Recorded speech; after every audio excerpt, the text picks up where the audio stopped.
দেখ, I've given you an introduction on modern physics. আমি modern ফিজিক্সের উপর তোদের একটা ইন্ট্রোডাকশন দিয়েছি। সেই ইন্ট্রোডাকশনে আমি যে কথাটা বলেছি যে 19th সেঞ্চুরির শেষে যখন আমরা গিয়ে দাঁড়ালাম, সেই সময় আমাদের হাতে কি হয়ে এসে গেছে, ম্যাক্সওয়েল সিএম থিওরি, ওরকম একটা ডিভাইন থিওরি। ঠিক আছে, তার মানে তখন মানুষের হাতে কি কি থিওরি আছে, নিউটনের classical mechanics, thermodynamics, EM theory.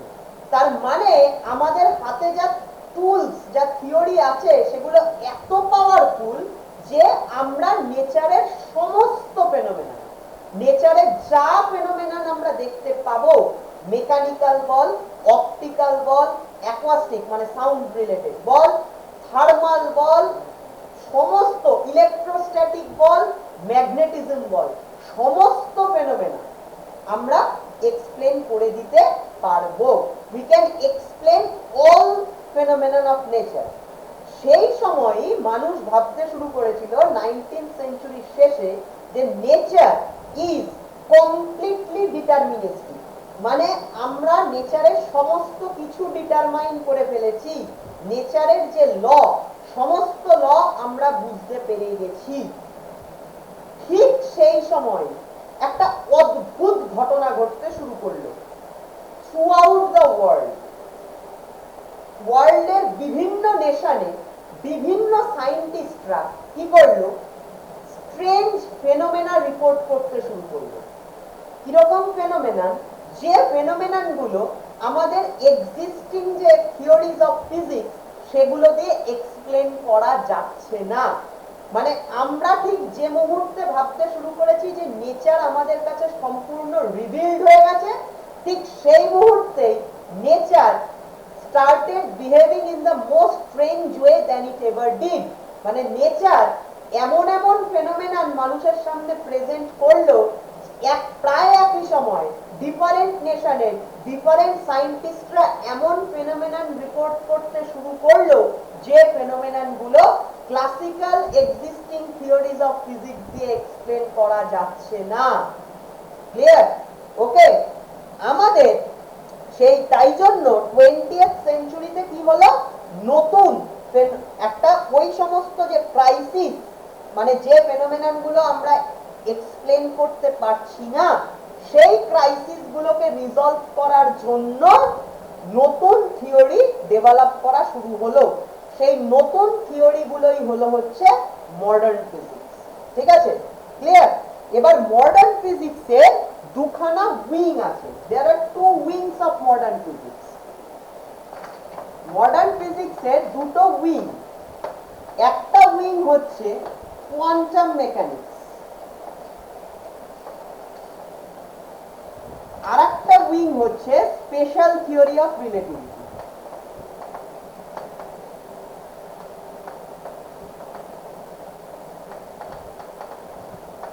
ঠিক আছে, ক্লিয়ার? মডার্ন ফিজিক্সের এই দুটো উইং আছে, একটা কোয়ান্টাম মেকানিক্স, একটা স্পেশাল থিওরি অফ রিলেটিভিটি। ঠিক আছে, এবার তার মধ্যে স্পেশাল থিওরি অফ রিলেটিভিটি এই উইংটা is out of our scope, আমাদের সিলেবাসে এটা নেই, যেটার উপর তোরা প্রজেক্ট করবি। ঠিক আছে, ক্লিয়ার? ওকে, বাট আমরা যে উইংটা নিয়ে মডার্ন ফিজিক্সের যে উইংটা নিয়ে ডিসকাস করতে চলেছি, সেই উইংটার নাম হচ্ছে quantum mechanics, or better to say foundation of quantum mechanics. Foundation of quantum mechanics. Clear? Okay, fine. তাহলে আমরা মডার্ন ফিজিক্সের আন্ডারে কি পড়ব, সেটা হচ্ছে ফাউন্ডেশন অফ কোয়ান্টাম মেকানিক্স।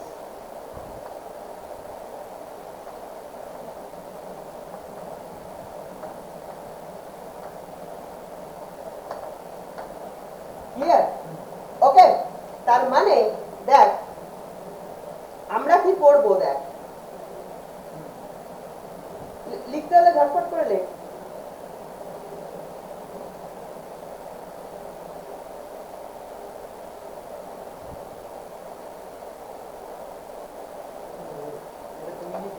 ঠিক আছে, ক্লিয়ার? এটা মুছে দিলাম।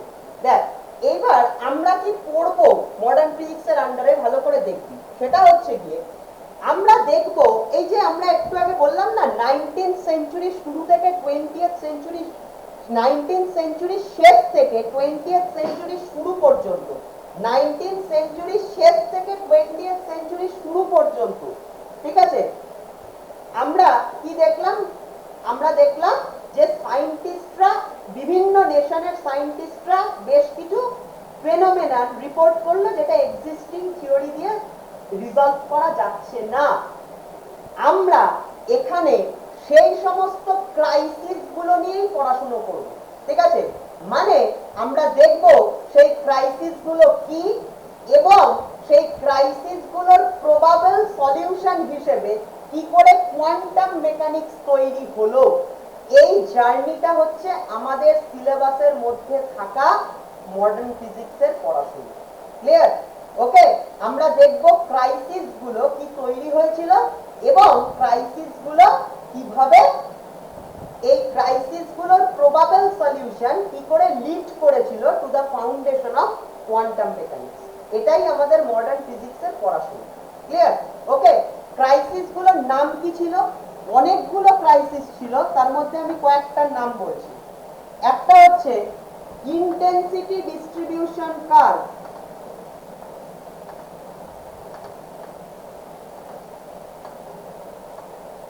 of black body radiation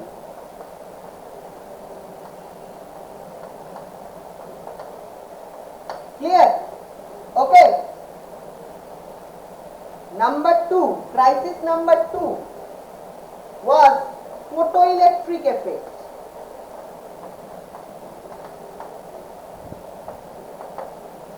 number 3 was Compton effect number 4 was Rutherford's atomic model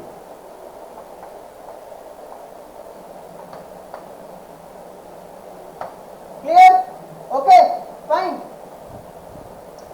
আমরা এছাড়াও কিন্তু আরো অনেক ক্রাইসিস ছিল যেরকম ছিল হচ্ছে গিয়ে ধর তোর স্পেসিফিক হিট অফ সলিডস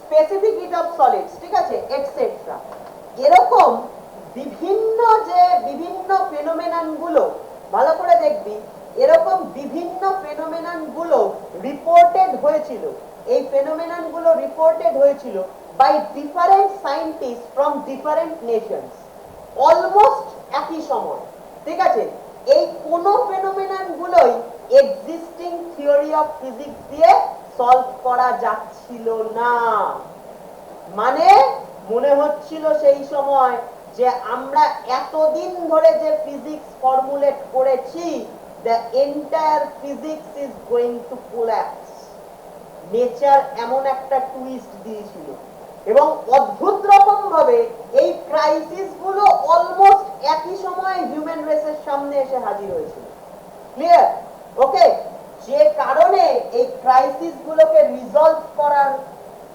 জন্য অ্যাকচুয়ালি কোয়ান্টাম মেকানিক্স তৈরি করার প্রয়োজন হয়েছিল ঠিক আছে এই যে জিনিসটা এই প্রত্যেকটা ক্রাইসিস নিয়ে আমরা আলাদা আলাদা করে ডিসকাস করব এবং দেখব এগুলোর রেজলিউশন কি করে কোয়ান্টাম মেকানিক্স তৈরি করেছিল ক্লিয়ার ওকে এইটাই হচ্ছে আমাদের মডার্ন ফিজিক্সের পড়াশোনা ফাইন বোঝা গেল ওকে দেখ এই যে intensity distribution curve of black body radiation এই জিনিসটা প্রথম রিপোর্ট করেছিলেন হচ্ছে ম্যাক্স প্ল্যাঙ্ক ঠিক আছে ম্যাক্স প্ল্যাঙ্ক এটা রিপোর্ট করার পর বললেন যে এই ঘটনাটা ব্ল্যাক বডি রেডিয়েশনের ইন্টেন্সিটি ডিস্ট্রিবিউশন কার্ভ যেটা ক্লাস 11 এ তোরা পড়েছিস রেডিয়েশন সেইটা এক্সিস্টিং থার্মোডাইনামিক্স এর ল দিয়ে সলভ করা যাচ্ছে না তারপরেই ম্যাক্স প্ল্যাঙ্ক সেটাকে রিজলভ করতে গিয়ে কোয়ান্টাম ফিজিক্সের প্রথম ফাউন্ডেশন তৈরি করলেন তারপরে এলো ফটোইলেকট্রিক এফেক্ট ফটোইলেকট্রিক এফেক্ট কি একটা অপটিক্যাল ফেনোমেনন আমরা এর পরে পড়ব একটা অপটিক্সের ফেনোমেনন দেখা গেল ফটোইলেকট্রিক এফেক্টটা classical wave theory of light অথবা ম্যাক্সওয়েলের ইলেকট্রোম্যাগনেটিক থিওরি অফ লাইট সেটা দিয়ে ফটোইলেকট্রিক এফেক্টকে রিজলভ করা যাচ্ছে না এটা রিপোর্ট করলেন কে? জার্মানির একজন সায়েন্টিস্ট হাইনরিখ হার্ট। পরে কি করলেন? অ্যালবার্ট আইনস্টাইন ফটো ইলেকট্রিক এফেক্টকে রিজলভ, মানে তার যে প্রবলেমটাকে রিজলভ করলেন using the quantum physics idea of Max Planck. Clear? তারপরে কি কম্পটন এফেক্ট বলে আরেকটা এফেক্ট, আমরা এক এক করে দেখব। এটাও কম্পটন বলে একজন সায়েন্টিস্ট ফ্রান্সের, তিনি রিপোর্ট করলেন। ক্লিয়ার? ফাইনালি তিনি ওই কোয়ান্টাম ফিজিক্সের আইডিয়া দিয়েই এটাকে রিজলভ করলেন। ক্লিয়ার? তারপরে কি ইংল্যান্ডের রাদারফোর্ডস অ্যাটমিক মডেল, ঠিক আছে, একটা অ্যাটমিক মডেলটা কি completely contrary to the classical laws of electrodynamics. Electrodynamics এর যে ল সেটার একটা কমপ্লিট ফেলিওর দেখালো রাদারফোর্ডস এর অ্যাটমিক মডেল। সেই মডেলটা ফাইনালি রিজলভ করলেন কে? Nils bore, Germany. ঠিক আছে, উনিও কি ইউজ করলেন? কোয়ান্টাম ফিজিক্সের আইডিয়া। এই একের পর এক ক্রাইসিস তৈরি হতে থাকলো, রিপোর্ট করতে থাকলেন বিভিন্ন সায়েন্টিস্টরা ফ্রম ডিফারেন্ট নেশনস। ঠিক আছে, 19th সেঞ্চুরির শেষ দিক থেকে 20th সেঞ্চুরির শুরুর দিক পর্যন্ত যে ক্রাইসিস গুলো কোথায় তৈরি হলো? In the field of classical physics. Classical physics, existing ফিজিক্সের থিওরি দিয়ে এই ক্রাইসিস গুলো সলভ করা যাচ্ছিল না, সেইগুলো রিজলভ করতে গিয়ে নতুন থিওরি তৈরি হলো। ঠিক আছে, যে থিওরিটা কোয়ান্টাম মেকানিক্স, যে এই পুরো জার্নিটা, এই পাথটা আমরা এখানে পড়ব মডার্ন ফিজিক্স। ঠিক আছে, ক্লিয়ার? তাহলে তোরা বুঝতে পারছিস যে প্রত্যেকটা ফেনোমেননে কি হচ্ছে? ফিজিক্সের একটা একটা করে কি ব্রাঞ্চ কি হচ্ছে? কোলাপস করে যাচ্ছে। দেখ, থার্মোডাইনামিক্স কোলাপস করে যাচ্ছে, অপটিক্স এর ল কোলাপস করে যাচ্ছে, ইলেকট্রোডাইনামিক্স কোলাপস করে যাচ্ছে। মানে আমরা যা কিছু আজ অব্দি বানিয়েছি সব একটা একটা করে কোলাপস করে যাচ্ছে এই এক একটা ফেনোমেননকে। মানে এই ফেনোমেনন গুলো, আমাদের ওই থিওরি গুলো এই ফেনোমেনন গুলোকে এক্সপ্লেন করতে পারছে না। ঠিক আছে, তাহলে বুঝতে পারছি নেচার কি সাংঘাতিক রকম ভাবে রেসপন্স করলো। যখনই আমরা ভাবলাম যে নেচারকে আমরা রিজলভ করে ফেলেছি, নেচার শুরু করলো উল্টো খেলা। ঠিক আছে, যে তোরা এখনো কিছুই করিস, ঠিক আছে, আমাকে কিছুই রিজলভ করিস, এবার দেখ। ঠিক আছে, ক্লিয়ার? এবং এর মধ্যেও আরো সাংঘাতিক রকমের ফিলোসফি গুলো জড়িয়ে আছে, এক এক করে আসতে থাকবে, দেখবি। ঠিক আছে, the same thing about special theory of relativity, same thing। দেখা গেল স্পেশাল থিওরি অফ রিলেটিভিটি যখন তৈরি হলো তার আগে যে নিউটনের ক্লাসিক্যাল মেকানিক্স কোলাপস করে যাচ্ছে, নিউটনের ক্লাসিক্যাল মেকানিক্স কোলাপস করে যাচ্ছে। মানে লাইটের velocity is independent of the velocity of medium. মানে ধর একটা হাওয়ার মধ্যে দিয়ে ধর সাউন্ড যাচ্ছে, সাউন্ড ওয়েভ। ঠিক আছে, তাহলে তোর উইন্ড যদি স্টিল থাকে তাহলে সাউন্ড ওয়েভের একটা ভেলোসিটি আছে উইন্ডের রেসপেক্টে 340 মিটার পার সেকেন্ড। ঠিক আছে, এবার যদি উইন্ডের একটা ভেলোসিটি থাকে তাহলে কি হয়? অবভিয়াসলি আমার রেসপেক্টে সাউন্ডের ভেলোসিটি চেঞ্জ করে যাবে। ক্লিয়ার? বাট লাইটের ক্ষেত্রে তা হয় না। লাইট ধর একটা গ্লাস ব্লকের মধ্যে দিয়ে লাইট যাচ্ছে, একটা স্টেশনারি গ্লাস ব্লক। ঠিক আছে, তার মধ্যে দিয়ে ধর লাইটের স্পিড হচ্ছে 2 × 10⁸ মিটার পার সেকেন্ড। ক্লিয়ার? এবার গ্লাস ব্লকটা স্টেশনারি না হয়ে যদি একটা মোশনে থাকে তাহলেও দেখবি লাইটের ভেলোসিটি ওর মধ্যে 2 × 10⁸ মিটার পার সেকেন্ড। তারপরে লাইটের velocity is not depending on the velocity of the medium. তার মানে রিলেটিভ ভেলোসিটির যে কনসেপ্ট, যেটা নিউটনিয়ান মেকানিক্সের কনসেপ্ট, ক্লাসিক্যাল মেকানিক্স যা আমরা শিখেছি, entire classical mechanics is getting collapse. Finally এই জিনিসটাই জন্যই নতুন করে চিন্তা ভাবনা করতে হলো যে লাইটের স্পিডের কাছাকাছি যখন স্পিড থাকে পার্টিকেলে, তখন স্পেস টাইম এই কনসেপ্টটাকেই রিডিফাইন করতে হয়। আইনস্টাইন বললেন law of nature is not that easy. যে নিউটন যেরকম অ্যাবসলিউট স্পেস টাইমের একটা কনসেপ্ট ভেবেছিলেন, that holds for particles having velocity much lesser than light. যখনই velocity will be comparable to that of light, space and time, তাই সেই পুরো কনসেপ্টটাকে redefine করতে হয়। And he gave birth to a theory called special theory of relativity. তার মানে এই crisis গুলো যখন নেচারে এলো, তখনই ক্লাসিক্যাল ফিজিক্স থেকে মডার্ন ফিজিক্স, মানে একটা more generalised point of view towards nature, আর point of view to look into nature was invented by the scientist. বুঝতে পারছিস? তার মানে একটা ফিলোসফি থেকে আরেকটা ফিলোসফিতে paradigm shift, basically classical physics থেকে মডার্ন ফিজিক্সের প্যারাডাইম শিফট। ক্লিয়ার? তাহলে আমরা এবার কি করব, একটা একটা করে এই ক্রাইসিস গুলোকে এক্সপ্লেন করব, তারপর সেই ক্রাইসিস গুলোর প্রবাবল রেজলিউশন গুলো দেখব। ঠিক আছে? ক্লিয়ার? তাহলে ফার্স্ট যে ক্রাইসিসটা আমরা দেখব সেটা হচ্ছে গিয়ে intensity distribution curve of black body radiation. একটা অদ্ভুত জিনিস ভেবে দেখ, আমি যেটা যেটা আমাকে আমাকে খুব মানে করে মানে ট্রাবল দেয়, সেটা হচ্ছে গিয়ে এই ক্রাইসিস গুলো মানে যে সময় মানুষ ভাবছে যে সবকিছু এক্সপ্লেন নেচারে, এই ক্রাইসিস গুলো অলমোস্ট সাইমালটেনিয়াসলি সেই সময় মানুষের কাছে রিপ্রেজেন্টেড হলো। এটা একটু বেশি কোইন্সিডেন্টাল না? মানে সাংঘাতিক রকম একটা ব্যাপার না? কি সাংঘাতিক, বুঝতে পারছিস জিনিসটা? মানে যে সময় তুই ভাবছিস যে আমি সবকিছু জানি, সবকিছু বলে দেবো, ঠিক সেই সময় নেচার এমন এমন সমস্ত রিডলস প্রেজেন্ট করলো মানুষের সামনে, যে জিনিসগুলো থেকে মানুষ ভাবতে আবার শুরু করলো যে আমি কিছুই জানি, আমাকে সবকিছু নতুন করে জানতে।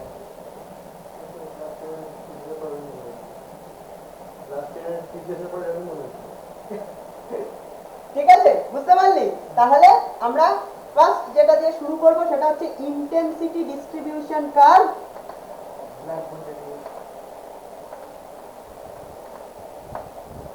তাহলে এটা হচ্ছে আমাদের ক্রাইসিস 1, তাই তো? Crisis 1, the intensity distribution curve of black body radiation. Clear? Okay, এই ক্রাইসিসটা মেইনলি রিপোর্ট করেছিলেন ইংল্যান্ডের দুজন scientist, Rayleigh Jeans, Lord Rayleigh আর জেমস জিন্স। ঠিক আছে? লর্ড র্যালে আর জেমস জিন্স বলে দুজন ইংলিশ সায়েন্টিস্ট প্রথম এই ক্রাইসিসটা রিপোর্ট করলেন ইংল্যান্ড থেকে। এই ক্রাইসিসটা কি একটু ভালো করে বুঝতে হবে। ঠিক আছে? এটা বোঝার আগে আমি জানি যে ক্লাস 11-এ অত কষ্ট করে পড়ানোর পরেও তোরা রেডিয়েশন সব ভুলে গেছিস, সেই জন্য আমি দু চারটে কথা রিক্যাপিচুলেট করিয়ে দিই রেডিয়েশনে। নাকি সব মনে আছে? রেডিয়েশনে মনে নেই কিছু? আচ্ছা বেশ, প্রথম কথা বল, থার্মাল রেডিয়েশন এই জিনিসটা কি? একটু রিক্যাপিচুলেট না করালে এটা বুঝতে পারবি না। বল, থার্মাল রেডিয়েশন জিনিসটা কি? Thermal radiation is basically nothing but an electromagnetic radiation, right? Having frequency range lying in the infrared region, right? Clear? Right? তাহলে থার্মাল রেডিয়েশন হচ্ছে একটা ইলেকট্রোম্যাগনেটিক রেডিয়েশন যার ফ্রিকোয়েন্সি রেঞ্জটা কার মধ্যে থাকে? ইনফ্রারেড রিজিয়নে থাকে, রাইট? ক্লিয়ার? তাহলে রেডিয়েন্ট হিট যেটাকে আমরা বলি, রেডিয়েন্ট হিটটা কি? is nothing but an electromagnetic wave, তাই তো? যার ফ্রিকোয়েন্সিটা ইনফ্রারেড রিজিয়নে থাকে। ঠিক আছে? ক্লিয়ার? ক্লাস 11-এ পড়িয়েছিলাম, ফাইন? ওকে, এবার সেই থার্মাল রেডিয়েশনটা যখন একটা ম্যাটারের সাথে ইন্টারঅ্যাক্ট করে, ক্লিয়ার? মানে রেডিয়েন্ট হিট যখন একটা ম্যাটারের সাথে ইন্টারঅ্যাক্ট করে, ঠিক আছে, সেই ইন্টারঅ্যাকশনটা বেসিক্যালি তিনটে প্রসেসে করে থাকে। ঠিক আছে? আমরা কি পড়েছিলাম? তিনটে প্রসেস: অ্যাবজর্পশন, এমিশন আর রিফ্লেকশন, রাইট? ক্লিয়ার?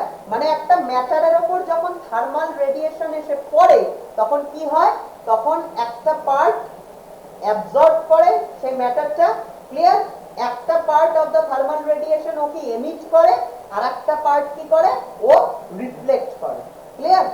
ওকে, এইভাবে বেসিক্যালি ইলেকট্রোম্যাগনেটিক মানে থার্মাল রেডিয়েশন ইএম রেডিয়েশনটার সঙ্গে ইনফ্রারেড রিজিয়নের ইএম রেডিয়েশনটার সঙ্গে ম্যাটার মানে আমি তুই সবকিছু ইন্টারঅ্যাক্ট করে।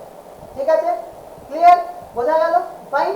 তার মানে একটা ম্যাটারের উপর কি হচ্ছে? প্রতি মুহূর্তে থার্মাল রেডিয়েশন পড়ছে। ধর থার্মাল রেডিয়েশন পড়লে কি হচ্ছে? এর খানিকটা পার্ট অ্যাবজর্ব করছে, আবার একই সাথে এ নিজে একটা থার্মাল রেডিয়েশন কি করছে? এমিট করছে। ক্লিয়ার? আর এই যে যতটা ইনসিডেন্ট রেডিয়েশন পড়লো তার খানিকটা পার্ট অ্যাবজর্ব করে খানিকটা পার্ট আবার কি করে দিচ্ছে, রিফ্লেক্ট করে দিচ্ছে। ক্লিয়ার?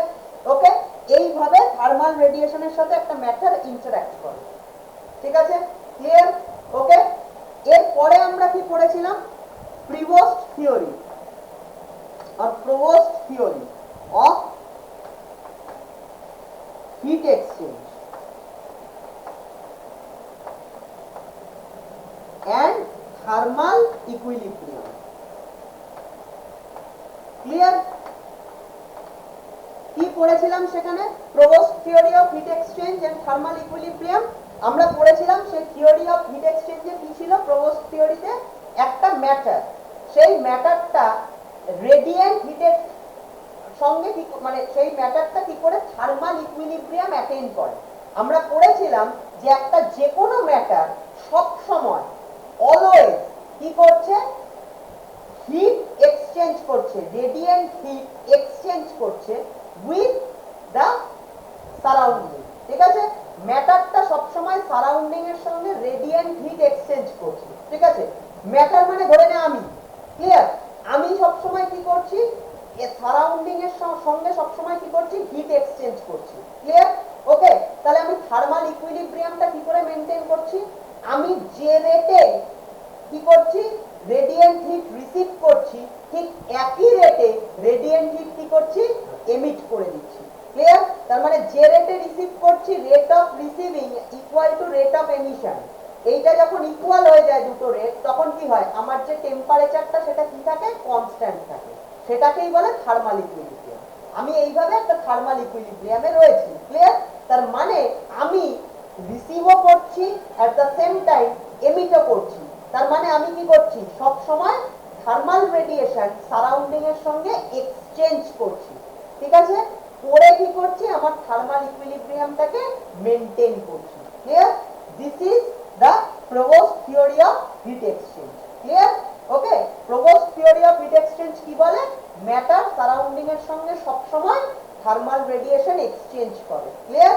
আর সে যখন থার্মাল ইকুইলিব্রিয়ামে থাকে, তার টেম্পারেচার যখন কনস্ট্যান্ট থাকে, সেই সময় কি হয়, সেই সময় rate of receiving is equal to the rate of emission. Fine, এই কনসেপ্টগুলো মনে পড়ছে, পড়িয়েছিলাম ক্লাস 11 এ।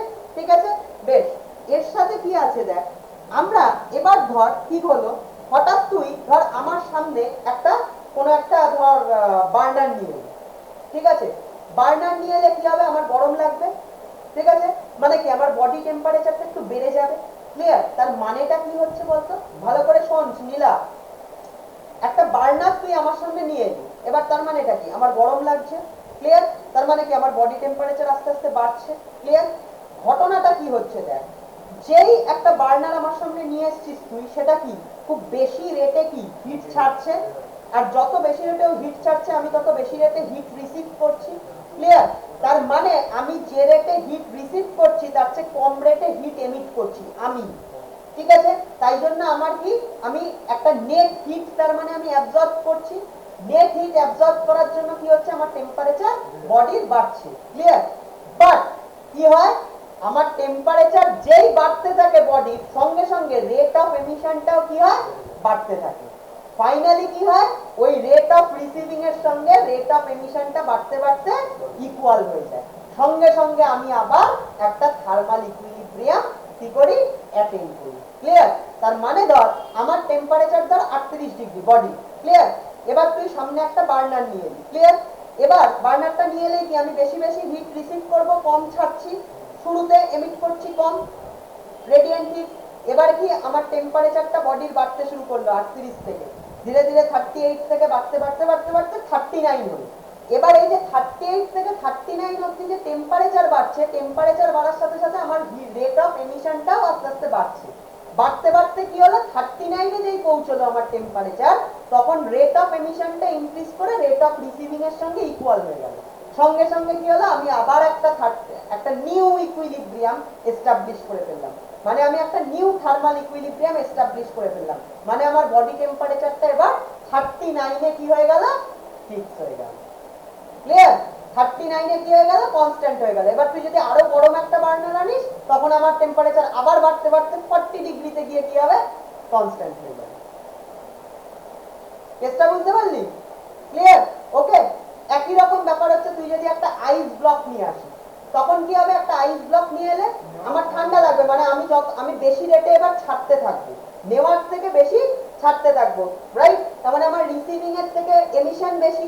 এবার যেই ছাড়তে থাকবো আমার টেম্পারেচার কমতে থাকবে, কিন্তু যেই টেম্পারেচার কমতে থাকবে সঙ্গে সঙ্গে কি হবে, আমার রেট অফ এমিশনটাও কি হবে, কমতে থাকবে। কমতে কমতে আবার গিয়ে কি হবে, রেট অফ রিসিভিং এর সঙ্গে রেট অফ এমিশন ইকুয়াল হয়ে যাবে, সঙ্গে সঙ্গে আবার আমার টেম্পারেচার একটা নিউ ভ্যালুতে কনস্ট্যান্ট হয়ে যাবে, মানে নিউ একটা thermal equilibrium will be set up, will be established. Clear?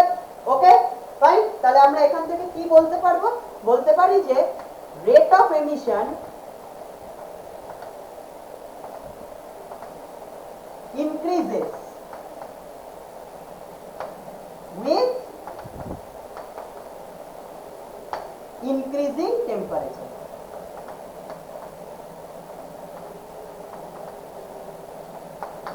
বোঝা গেল? ক্লিয়ার? এই সমস্ত পার্টগুলো আমি ক্লাস 11 এ বলেছিলাম। ক্লিয়ার? ওকে, আমি একবার রিক্যাপিচুলেট করিয়ে দিলাম। Now the origin of EM radiation. দেখ,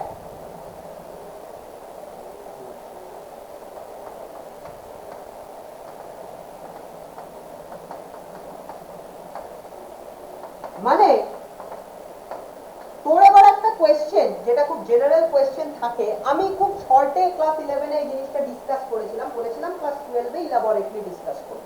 কি সেটা? সেটা হচ্ছে কি, এই যে ইএম রেডিয়েশনের সঙ্গে, মানে ধর একটা থার্মাল রেডিয়েশন, রেডিয়েন্ট হিট যাকে বলে, তার সঙ্গে ধর এই যে আমি ইন্টারঅ্যাক্ট করছি মানে কি, ম্যাটার ইন্টারঅ্যাক্ট করছে রেডিয়েশনের সাথে, মানে কি, রেডিয়েশনকে অ্যাবজর্ব করছে, রেডিয়েশনকে এমিট করছে, ঠিক আছে? ক্লিয়ার? বা রিফ্লেক্টও করছে, ঠিক আছে? এই সমস্তগুলোই কি, রেডিয়েশনের সাথে ম্যাটারের ইন্টারঅ্যাকশন, ঠিক আছে? এই ইন্টারঅ্যাকশনটা আদৌ হয় কি করে, রাইট? ক্লিয়ার? এই ইন্টারঅ্যাকশনটা আদৌ হয় কি করে, this is a big question. এই নীলা, শুনছিস? আগে শোন, this is a big question, যে ইন্টারঅ্যাকশনটার মেকানিজম কি, what is the mechanism of interaction between matter and radiation, খুব ইম্পর্টেন্ট একটা কোয়েশ্চেন, ঠিক আছে? এই কোয়েশ্চেনটার আনসার দেওয়া প্রথম সম্ভব হয়েছিল 1888 যখন হাইনরিচ হার্টজ, প্রথম জার্মানিক সায়েন্টিস্ট, যিনি ফটো ইলেকট্রিক এফেক্টকে রিপোর্ট করেছিলেন, সেই হাইনরিচ হার্টজি 1887 or 1888 এ জার্মানিতে প্রথম অসিলেটিং ইলেকট্রিক ডাইপোল থেকে লাইট তৈরি করে দেখিয়েছিলেন। মানে light is an electromagnetic wave. এইটা প্রথম এক্সপেরিমেন্টালি প্রুভড হয়েছিল বাই দ্য হার্টজ এক্সপেরিমেন্ট, ঠিক আছে?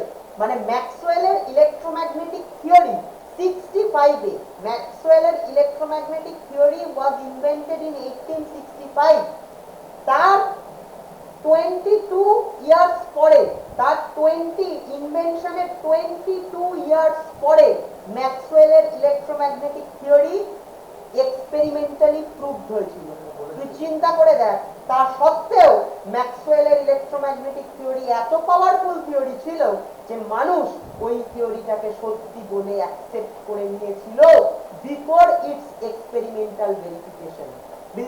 It is the only theory in physics probably, ঠিক আছে, যেটা এক্সপেরিমেন্টাল ভেরিফিকেশনের আগে মানুষ তাকে, তার ট্রুথটাকে অ্যাকসেপ্ট করে নিয়েছিল। ক্লিয়ার? তাহলে ম্যাক্সওয়েলের ইএম থিওরি, এইটার ইনভেনশনের 22 ইয়ার্স বাদে হাইনরিচ হার্টজ প্রথম অসিলেটিং ইলেকট্রিক ডাইপোল থেকে একটা অসিলেটিং ইলেকট্রিক ডাইপোল তোরা পড়েছিস, তাহলে অসিলেটিং ইলেকট্রিক ডাইপোল বুঝতে পারছিস? একটা অসিলেটিং ইলেকট্রিক ডাইপোল থেকে যে একটা alternating electric field, magnetic field generate করবে, মানে একটা ইলেকট্রোম্যাগনেটিক ওয়েভ জেনারেট করবে, সেটা করে দেখিয়েছিলেন হচ্ছে হাইনরিচ হার্টজ 1887 এ, 8 years after the death of Maxwell. ম্যাক্সওয়েলের ডেথ হয়েছিল 1879 এ, তার 8 ইয়ার্স পরে হাইনরিচ হার্টজ যেটা দেখিয়েছিলেন। তা হাইনরিচ হার্টজ এটা দেখানোর পরে প্রথম এই অসিলেটিং ইলেকট্রিক ডাইপোল থেকে এই যে জিনিসটা তৈরি হলো, এই কি বলে ইলেকট্রোম্যাগনেটিক ওয়েভ জেনারেট করলো, এই জিনিসটা দেখানোর পরে প্রথম মানুষ বুঝতে পেরেছিল যে কি করে ম্যাটার রেডিয়েশনের সাথে ইন্টারঅ্যাক্ট করে। ম্যাটার রেডিয়েশনের সাথে ইন্টারঅ্যাক্ট করে মানে কি করে একটা ম্যাটার রেডিয়েশনকে অ্যাবজর্ব করে, কি করে এমিট করে বা রিফ্লেক্ট করে, সেটা বুঝতে পেরেছিল। কিভাবে দেখ, তুই একটা জিনিস চিন্তা কর, এখানে ভালো করে ফিলোসফিটা বোঝার চেষ্টা করবি। একটা ধর ম্যাটার আছে এখানে, ঠিক আছে, এই ম্যাটারের গায়ে এসে পড়লো একটা ইলেকট্রোম্যাগনেটিক রেডিয়েশন, ঠিক আছে। এই ম্যাটারের গায়ে কি রয়েছে, ম্যাটারের সারফেসের উপর কি রয়েছে, অ্যাটমস রয়েছে, ক্লিয়ার। অ্যাটমসের ভেতরে কি রয়েছে, নিউক্লিয়াস আর ইলেকট্রনস রয়েছে, ক্লিয়ার। তার মানে তুই কি ভাবতে পারিস, নিউক্লিয়াস আর ইলেকট্রনকে কি একটা ইলেকট্রিক ডাইপোল ভাবতে পারিস না? ভাবতে পারিস তো? আরে ইলেকট্রিক ডাইপোল ভাবতে পারিস, ভাবতে পারিস। এবার তুই চিন্তা কর, যেই একটা ইলেকট্রোম্যাগনেটিক ওয়েভ এসে পড়লো এর উপরে, সঙ্গে সঙ্গে কি এই ইলেকট্রোম্যাগনেটিক ওয়েভটার মধ্যে কি রয়েছে, একটা অল্টারনেটিং ইলেকট্রিক ফিল্ড আছে না? অল্টারনেটিং ইলেকট্রিক ফিল্ড মানে কি, যে ইলেকট্রিক ফিল্ডটা টাইমের সাথে সাথে ডিরেকশন চেঞ্জ করে, একবার এই ডিরেকশনে, একবার এই ডিরেকশনে, একবার এই ডিরেকশনে, একবার এই ডিরেকশনে, রাইট। এবার তুই চিন্তা কর, এই অল্টারনেটিং ইলেকট্রিক ফিল্ডটা যদি ইলেকট্রোম্যাগনেটিক ওয়েভের সাথে এসে এই ম্যাটারের উপর পড়ে, তাহলে এই ম্যাটারের সারফেসের উপর যে অ্যাটমস রয়েছে, তার ভেতর যে নিউক্লিয়াস আর ইলেকট্রনস রয়েছে, তারা কি ইলেকট্রিক ফিল্ডটার জন্য অসিলেট করতে শুরু করবে না? করবে কি করবে না? ইলেকট্রিক ফিল্ড চার্জের উপর ফোর্স দেয় না, F = QE, পড়েছিস তো? হ্যাঁ, তাহলে কি নিউক্লিয়াসের উপর একটা ফোর্স দেবে, ইলেকট্রনের উপর একটা ফোর্স দেবে, ক্লিয়ার। এবারে ইলেকট্রিক ফিল্ডটা যদি মানে অল্টারনেটিং না হতো, ইলেকট্রিক ফিল্ডটা যদি অসিলেটিং ইলেকট্রিক ফিল্ড না হতো, তাহলে কি হতো? তাহলে একই রকম ফোর্স দিত নিউক্লিয়াস আর ইলেকট্রনটাকে। কিন্তু এই ইলেকট্রিক ফিল্ডটা কি, অসিলেটিং ইলেকট্রিক ফিল্ড, একটা অসিলেটরি ইলেকট্রিক ফিল্ড। তার মানেটা কি করবে, ও নিউক্লিয়াস আর ইলেকট্রনটার উপর, অ্যাটমের ভেতরে থাকা নিউক্লিয়াস ইলেকট্রনের উপর কি রকম ফোর্স দেবে, একটা অসিলেটিং বা অল্টারনেটিং ফোর্স দেবে। তাহলে কি করবে, নিউক্লিয়াস আর ইলেকট্রনটা কি করতে শুরু করবে, অসিলেট করতে শুরু করবে, ক্লিয়ার। সঙ্গে সঙ্গে ওটাকে তুই কি বলতে পারিস, একটা অসিলেটিং ইলেকট্রিক ডাইপোল বলতে পারিস, ক্লিয়ার। অসিলেটিং ইলেকট্রিক ডাইপোল গুলোর নাম দেওয়া হলো অ্যাটমিক অসিলেটরস। কি বলা হলো, অ্যাটমিক অসিলেটরস, ঠিক আছে। এইবার তার মানে চিন্তা কর, ভালো করে বল, যে ইলেকট্রোম্যাগনেটিক ওয়েভ এসে ম্যাটারের সারফেসে পড়লো, অমনি ম্যাটারের সারফেসের উপর কি তৈরি হলো, অ্যাটমিক অসিলেটরস। সেই অ্যাটমিক অসিলেটরস গুলো কি করে, হাইনরিখ হার্টজ কি দেখিয়েছিল এক্সপেরিমেন্টে, অ্যাটমিক অসিলেটর, একদম কি দেখিয়েছিল হাইনরিখ হার্টজ এক্সপেরিমেন্টে, যে অসিলেটিং ইলেকট্রিক ডাইপোল গুলো ইলেকট্রোম্যাগনেটিক ওয়েভ প্রডিউস করতে পারে। তাহলে তুই চিন্তা কর, এর উপর এসে ইলেকট্রোম্যাগনেটিক ওয়েভ পড়লো, সঙ্গে সঙ্গে এখানে কি তৈরি হলো, অসিলেটিং ইলেকট্রিক ডাইপোল। সে আবার সঙ্গে সঙ্গে কি করবে, আরেকটা ইলেকট্রোম্যাগনেটিক ওয়েভ প্রডিউস করে দেবে, মানে কি, ও ইলেকট্রোম্যাগনেটিক ওয়েভ এমিট করে দেবে, ক্লিয়ার। ওকে, তার মানে তুই বুঝতে পারলি যে একটা ম্যাটার কেন ইলেকট্রোম্যাগনেটিক ওয়েভ রিসিভ করে, মানে তোর অ্যাবজর্ব করে, কেন ইলেকট্রোম্যাগনেটিক ওয়েভ এমিট করে, বুঝতে পারলি, ক্লিয়ার। তার মানে একটা electromagnetic wave is absorbed or emitted by a matter by means of atomic oscillators, clear. Okay, তাহলে আমরা তো সেটাই করতে যাচ্ছিলাম, যে মেকানিজম অফ ইন্টারঅ্যাকশনটা কি, রেডিয়েশনের সাথে কি মেকানিজমে ইন্টারঅ্যাক্ট করে ম্যাটার, সেই মেকানিজমটা কি, by means of oscillating electric dipole within the atoms present in the surface of the matter, clear. Okay, which we call the atomic oscillator, clear। তার মানে electromagnetic waves are absorbed or emitted by a matter by means of atomic oscillators, বোঝা গেল। So we got the origin of EM radiation, clear। Okay, কেন একটা ম্যাটারে EM radiation absorbed হয়, কেন একটা matter থেকে EM radiation emitted হয়, সেটা আমরা মেকানিজমটা বুঝতে পারলাম হার্টজের এক্সপেরিমেন্টের থেকে, clear, by means of oscillating electric dipoles or atomic oscillators, clear.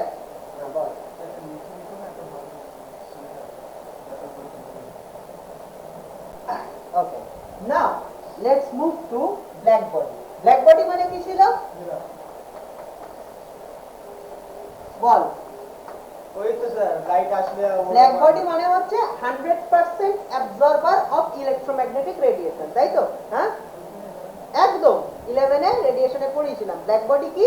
Black body হচ্ছে ideal absorber of electromagnetic radiation, মানে যার উপর ইলেকট্রোম্যাগনেটিক রেডিয়েশন পড়লে, ধর সে ফর থার্মাল রেডিয়েশন ইনফ্রারেড রিজিয়নে যাই রেডিয়েশন পড়ুক ব্ল্যাক বডির উপর, ঠিক আছে? এখানে আমরা থার্মাল রেডিয়েশন নিয়ে আলোচনা করছি, ঠিক আছে? ক্লিয়ার? যেমন ব্ল্যাক হোল, সেখানে অপটিক্যাল রেডিয়েশন নিয়ে আলোচনা হয়। ব্ল্যাক হোল 100% অপটিক্যাল রেডিয়েশন, মানে লাইটকে অ্যাবজর্ব করে নেয়। ঠিক সেরকম এটা হচ্ছে ব্ল্যাক বডিটা আমরা বলছি থার্মাল রেডিয়েশনের রেসপেক্টে, যে আমাদের যদি ইলেকট্রোম্যাগনেটিক ওয়েভ থার্মাল রেডিয়েশনের ক্ষেত্রে ইনফ্রারেড রিজিয়নের ইলেকট্রোম্যাগনেটিক ওয়েভ এসে পড়ে, তাহলে একটা ব্ল্যাক বডি অলমোস্ট 100% আইডিয়াল কেসে কি করে ফেলে, সেটাকে অ্যাবজর্ব করে ফেলে, ঠিক আছে? নো রিফ্লেকশন, ঠিক আছে? কোনো রেডিয়েশনই ও রিফ্লেক্ট হতে দেয় না। ক্লিয়ার? এটা ছিল হচ্ছে the concept of a black body, right? Clear? এইবারে আমরা দেখেছিলাম একটা আইডিয়ালাইজড ব্ল্যাক বডি স্ট্রাকচারটা কিরকম হয়, ফেরিজ ব্ল্যাক বডি, রাইট? ক্লিয়ার? মানে এরকম একটা মেটাল ক্যাভিটি থাকে, ঠিক আছে? এটাকে বলেছিলাম ফেরিজ ব্ল্যাক বডি, ঠিক আছে? ক্লিয়ার? যেটা হচ্ছে গিয়ে এরকম একটা, ভালো করে বুঝবি, এরকম একটা মেটাল ক্যাভিটি থাকে, ঠিক আছে? এই মেটাল ক্যাভিটিটার ইনার ওয়ালে কি দেওয়া হয়, ল্যাম্প ব্ল্যাক, ঠিক আছে? কি দেওয়া হয়, ল্যাম্প ব্ল্যাক। ল্যাম্প ব্ল্যাক দিয়ে কি করে দেওয়া হয়, ইনার ওয়ালে ল্যাম্প ব্ল্যাক দেওয়া হয়। ল্যাম্প ব্ল্যাক, ল্যাম্প ব্ল্যাক কি করে, ল্যাম্প ব্ল্যাকটা হচ্ছে গিয়ে 98% অফ দ্য ইনসিডেন্ট রেডিয়েশনকে কি করে, ও অ্যাবজর্ব করে দেয়। ল্যাম্প ব্ল্যাক কি করতে পারে, 98% অফ ইনসিডেন্ট রেডিয়েশনকে কি করতে পারে, ও অ্যাবজর্ব করে নেয়, ঠিক আছে? ওকে, ভালো করে আগে বুঝবি। দেখ নীলা, এইবারে এই যে তোর ক্যাভিটিটা রয়েছে, মেটাল ক্যাভিটিটার আউটার ওয়ালটাকে খুব ভালো করে পলিশ করা হয়। কি করা হয়, পলিশ করা হয়। কেন? যাতে করে বাইরে থেকে যদি কোনো ইএম রেডিয়েশন এসে এর উপর পড়ে, বাইরে থেকে যদি কোনো ইএম রেডিয়েশন এসে এই মেটাল ক্যাভিটির উপর পড়ে, তাহলে সঙ্গে সঙ্গে ইমিডিয়েটলি যাতে সেটা প্রায় 100% রিফ্লেক্ট ব্যাক করে চলে যায়, ঠিক আছে? তার মানে যাতে করে এই মেটাল ক্যাভিটিটা সারাউন্ডিং এর থেকে থার্মাল ইনসুলেশনে থাকে, এইটা এনশিওর করার জন্য এই মেটাল ক্যাভিটিটার বাইরের ওয়ালটা কি করা হয়, খুব ভালো করে পলিশ করা হয়, ঠিক আছে? Clear? It is highly polish, ঠিক আছে? আর এর ভেতরের ইনার ওয়ালটা ল্যাম্প ব্ল্যাক দিয়ে কি করে দেওয়া হয়, কালো করে দেওয়া হয়, ঠিক আছে? এই ফেরিজ ব্ল্যাক বডি, এই মেটাল ক্যাভিটিটার ইনার ওয়ালটা ল্যাম্প ব্ল্যাক দিয়ে কালো করে দেওয়া হয়, রাইট?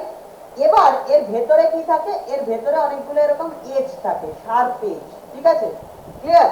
এই শার্প এজ গুলো থাকার পরে কি হয়, দেখ এইখানে এই ফেরিজ ব্ল্যাক বডির এই যে মেটাল ক্যাভিটিটার এখানে একটা খুব ছোট্ট অরিফিস রয়েছে, ঠিক আছে? একটা খুব ছোট্ট একটা অরিফিস, হোল রয়েছে। সেখান দিয়ে ধর একটা ইনসিডেন্ট রেডিয়েশন এসে পড়লো, ঠিক আছে?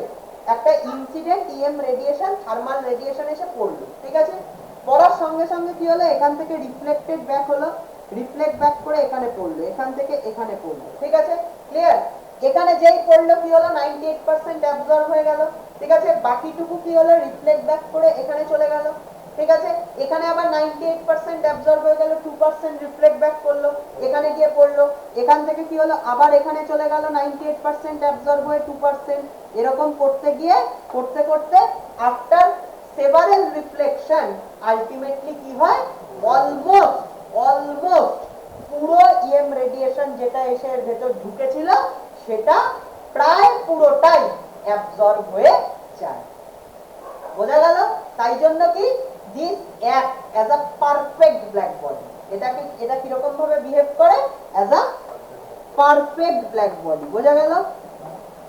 This act as a perfect black body, ঠিক আছে? তার মানে এর মধ্যে যে ইএম রেডিয়েশনটা ইনসিডেন্ট হয়ে গেল, সেই ইএম রেডিয়েশনের অলমোস্ট পুরোটাই কি হয়ে যায়, এই ব্ল্যাক বডিটা দিয়ে অ্যাবজর্বড হয়ে যায়, ঠিক আছে? ক্লিয়ার? ওকে, প্রায় কিছুই এখান থেকে রিফ্লেক্ট ব্যাক করে যায় না। বোঝা গেল? ক্লিয়ার? এইবার নেক্সট কথা ভালো করে বুঝবি, আগে বোঝ পরে লেখ। শোন, এইবারে ইম্পর্টেন্ট কথা, সেটা হচ্ছে ব্ল্যাক রেডিয়েশন। মানে আমরা পড়েছিলাম ক্লাস 11 এ রেডিয়েশনে যে a perfect absorber is a perfect emitter, ঠিক আছে? মানে কি, মানে যেই মুহূর্তে কি করবে এর সমস্ত থার্মাল রেডিয়েশনটা অ্যাবজর্ব করে দেবে, সঙ্গে সঙ্গে কি হবে এইটার টেম্পারেচার বাড়তে থাকবে। যেই মুহূর্তে এই মেটাল ক্যাভিটিটার সমস্তটা অ্যাবজর্ব করে নেবে, ইনসিডেন্ট থার্মাল রেডিয়েশনের প্রায় সবটা অ্যাবজর্ব করে নেবে, সঙ্গে সঙ্গে কি হবে টেম্পারেচার ইনক্রিজ করতে থাকবে। আর আমরা একটু আগেই পড়লাম যখনই ওর টেম্পারেচার ইনক্রিজ করবে সঙ্গে সঙ্গে কি হবে, ও রেট অফ এমিশনও বাড়তে থাকবে।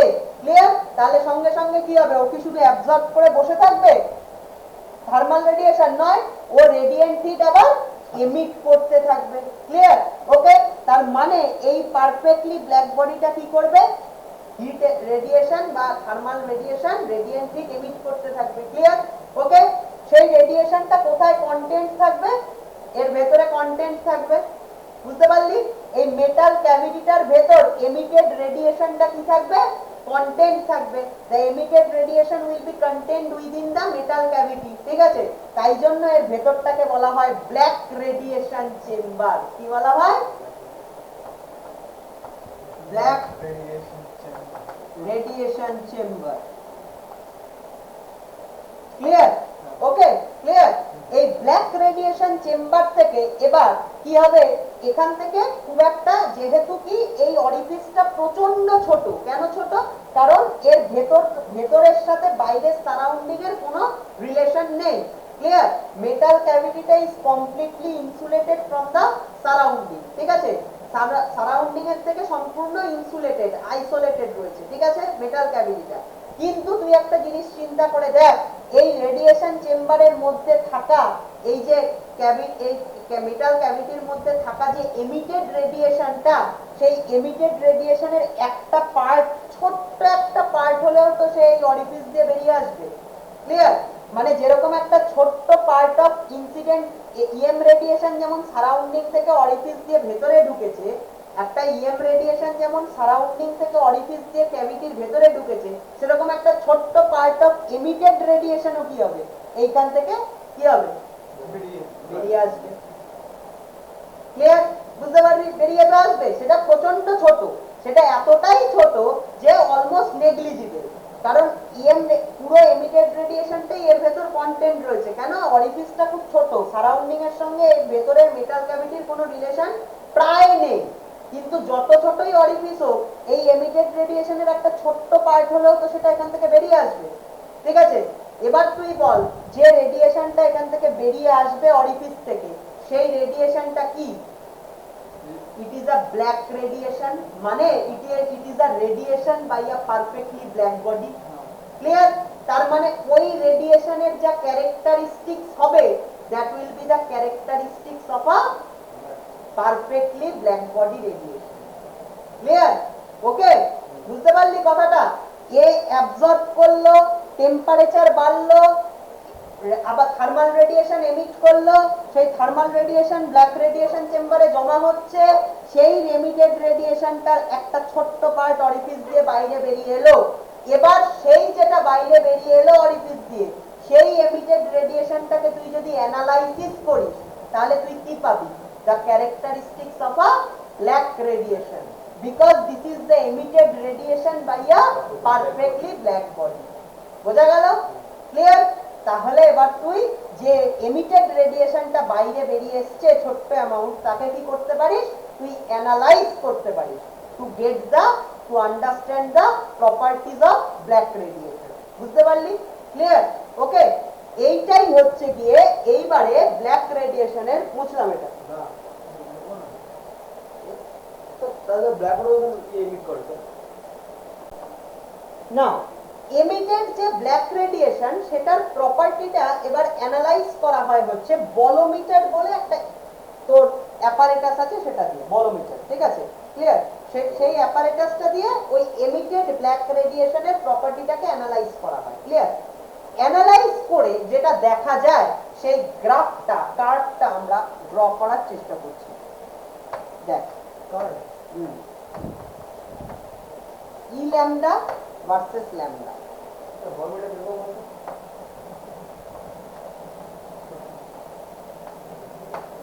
ক্লিয়ার?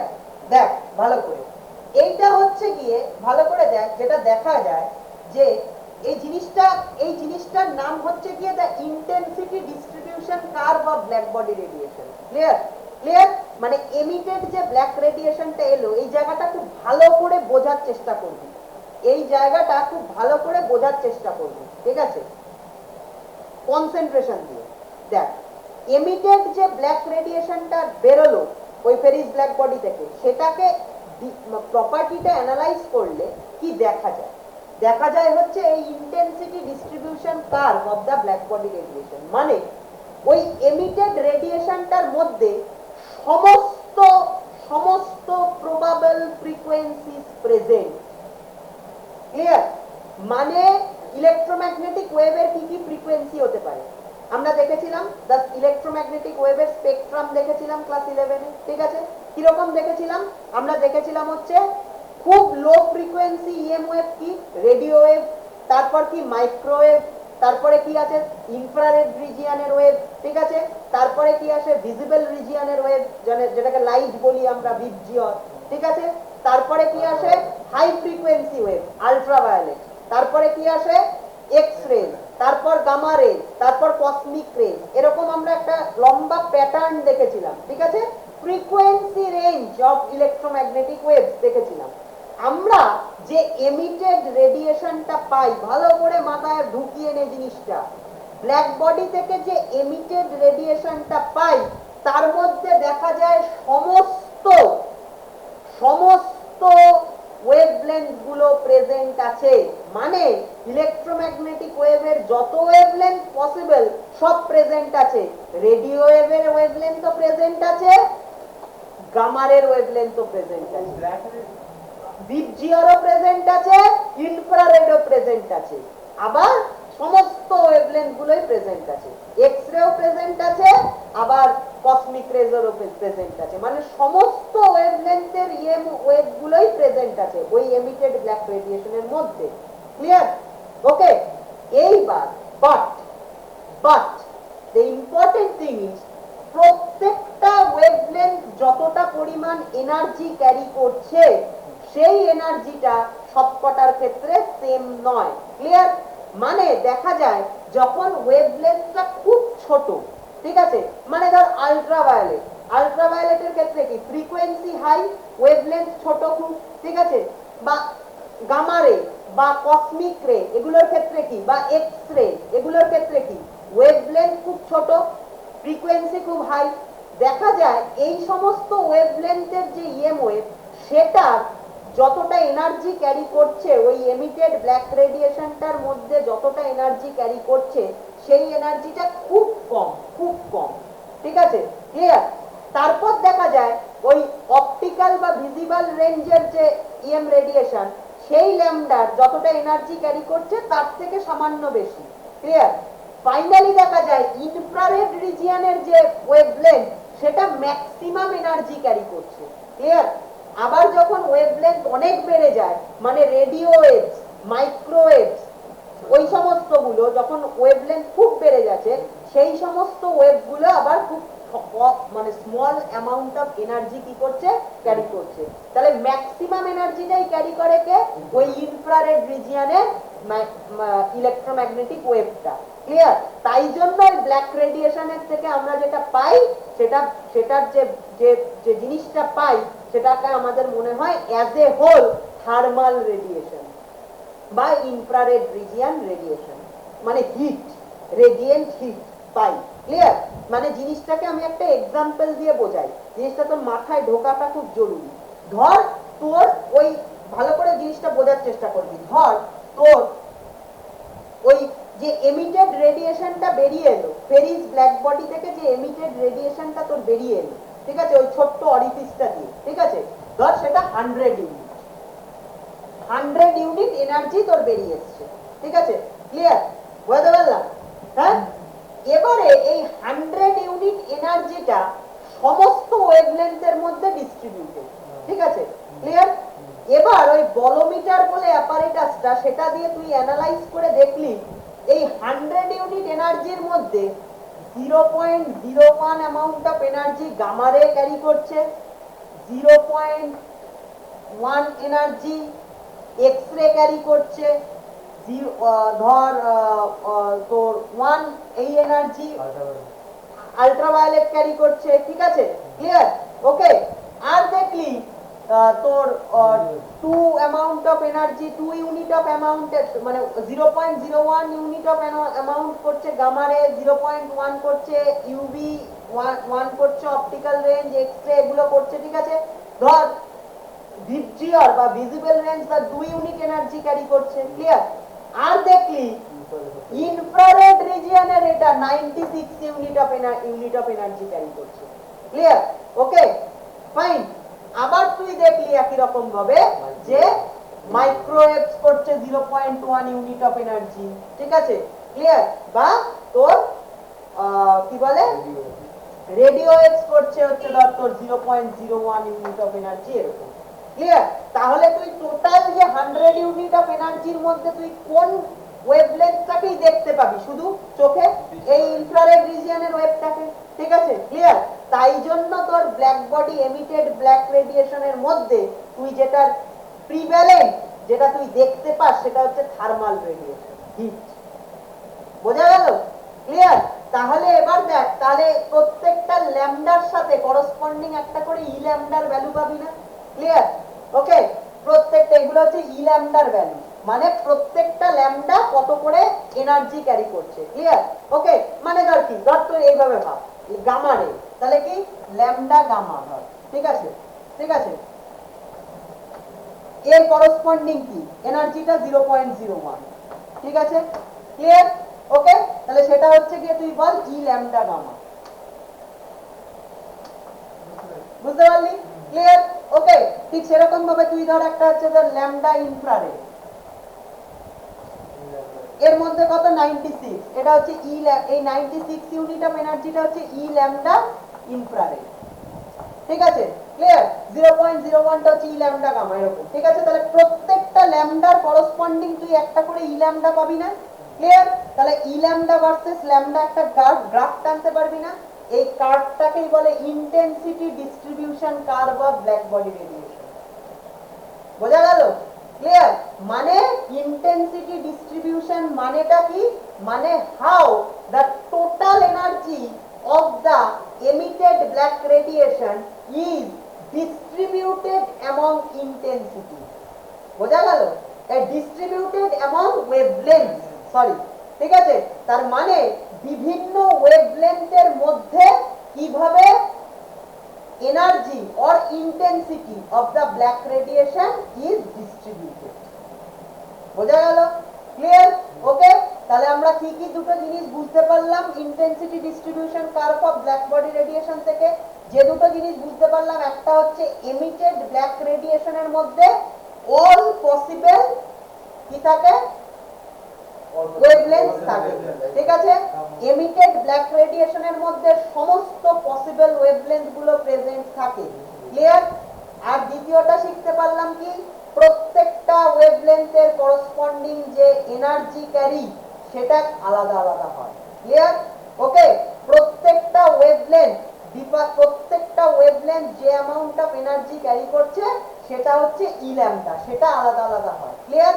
তাহলে আমরা যদি ই ল্যামডা ভার্সেস ল্যামডা গ্রাফটা নিই, এরকম একটা গ্রাফ হবে, ঠিক আছে। যেখানে দেখবো ল্যামডাটা যখন খুব ছোট তখনও ই ল্যামডার ভ্যালু ছোট, ল্যামডাটা যখন খুব বড় তখনও ই ল্যামডার ভ্যালু ছোট, ইন বিটুইন কোনো একটা জায়গায় ই ল্যামডার ভ্যালুটা বড়, ক্লিয়ার, ওকে। তার মানে যেমন আল্ট্রাভায়োলেট রিজিয়নে যেমন কম এনার্জি ক্যারি করে, সেরকম রেডিও ওয়েভ রিজিয়নে কম এনার্জি ক্যারি করে। মাঝামাঝি কোথাও মানে থার্মাল রিজিয়ন অর অপটিক মানে ভিজিবল রিজিয়ন, এই রিজিয়নেই ম্যাক্সিমাম এনার্জিটা ক্যারি করে, ক্লিয়ার। তাই জন্য আমরা ব্ল্যাক রেডিয়েশন বা ব্ল্যাক বডি রেডিয়েশনে কি দেখতে পাই thermal radiation or optical radiation, light or heat, যে কোনো একটা দেখতে পাই, ক্লিয়ার। কারণ ওগুলোই প্রিভ্যালেন্ট হয়। ঠিক আছে? So this is all about the intensity distribution curve of black radiation. বোঝা গেল? ক্লিয়ার? এইবার এর ভেতর ক্রাইসিসটা কোথায় আমরা দেখব। ঠিক আছে? ক্লিয়ার? ওকে, এবার দেখ তাহলে now let us come to the explanation. এবার ভালো করে বোঝার চেষ্টা কর যে ওই যে ব্ল্যাক বডি রেডিয়েশন হচ্ছে, ঠিক আছে, মানে রেডিয়েশন এমিটেড হচ্ছে, কেন হচ্ছে? কারণ ব্ল্যাক বডিটার ওয়ালের মধ্যে যে অ্যাটমিক অসিলেটরস গুলো রয়েছে, ইনসিডেন্ট ইএম রেডিয়েশন করার জন্য ওই অ্যাটমিক অসিলেটর গুলো অসিলেট করছে, তাই জন্যই আবার নতুন ইএম রেডিয়েশন এমিটেড হচ্ছে। রাইট? ক্লিয়ার? আমরা শিখলাম এটা, এই মেকানিজমটা আগেই শিখলাম। ক্লিয়ার? এইটা, এই মেকানিজমটা, এই কনসেপ্টটাকে ইলাবোরেট করলেন ম্যাক্স প্ল্যাঙ্ক প্রথম। ঠিক আছে? ম্যাক্স প্ল্যাঙ্ক একটা কথা বললেন, ভালো করে বুঝবি যে অবভিয়াসলি তোরাও দেখ এটা বুঝতে পারবি যে an oscillator having মানে an atomic oscillator having frequency nu will emit a radiation or EMO, যা খুশি বলতে পারি, of frequency nu. Clear? Okay? R wavelength of the EMF কত হবে?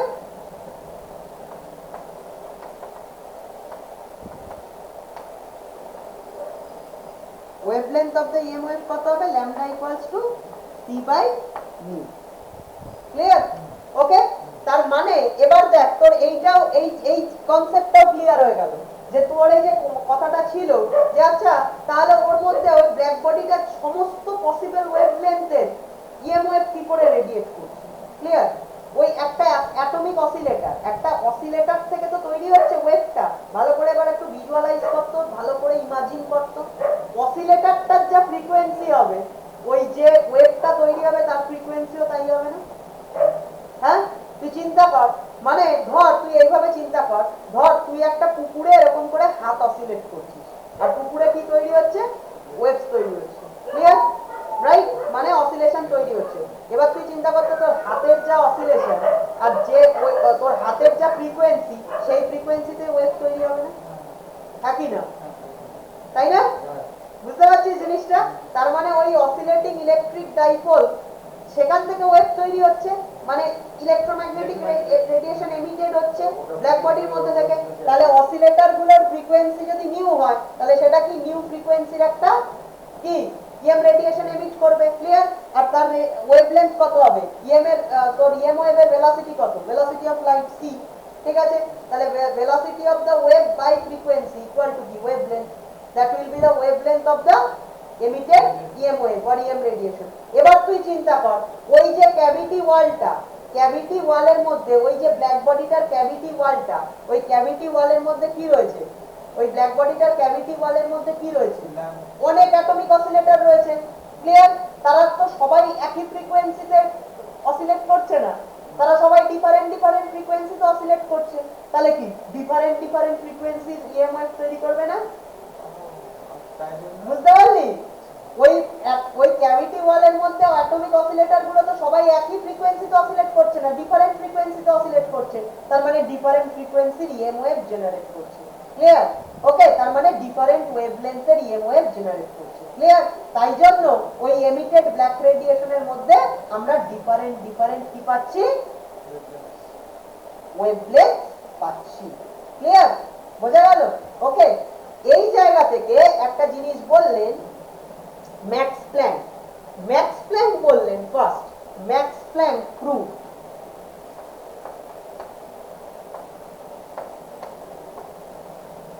using the laws of thermodynamics and EM theory that the energy density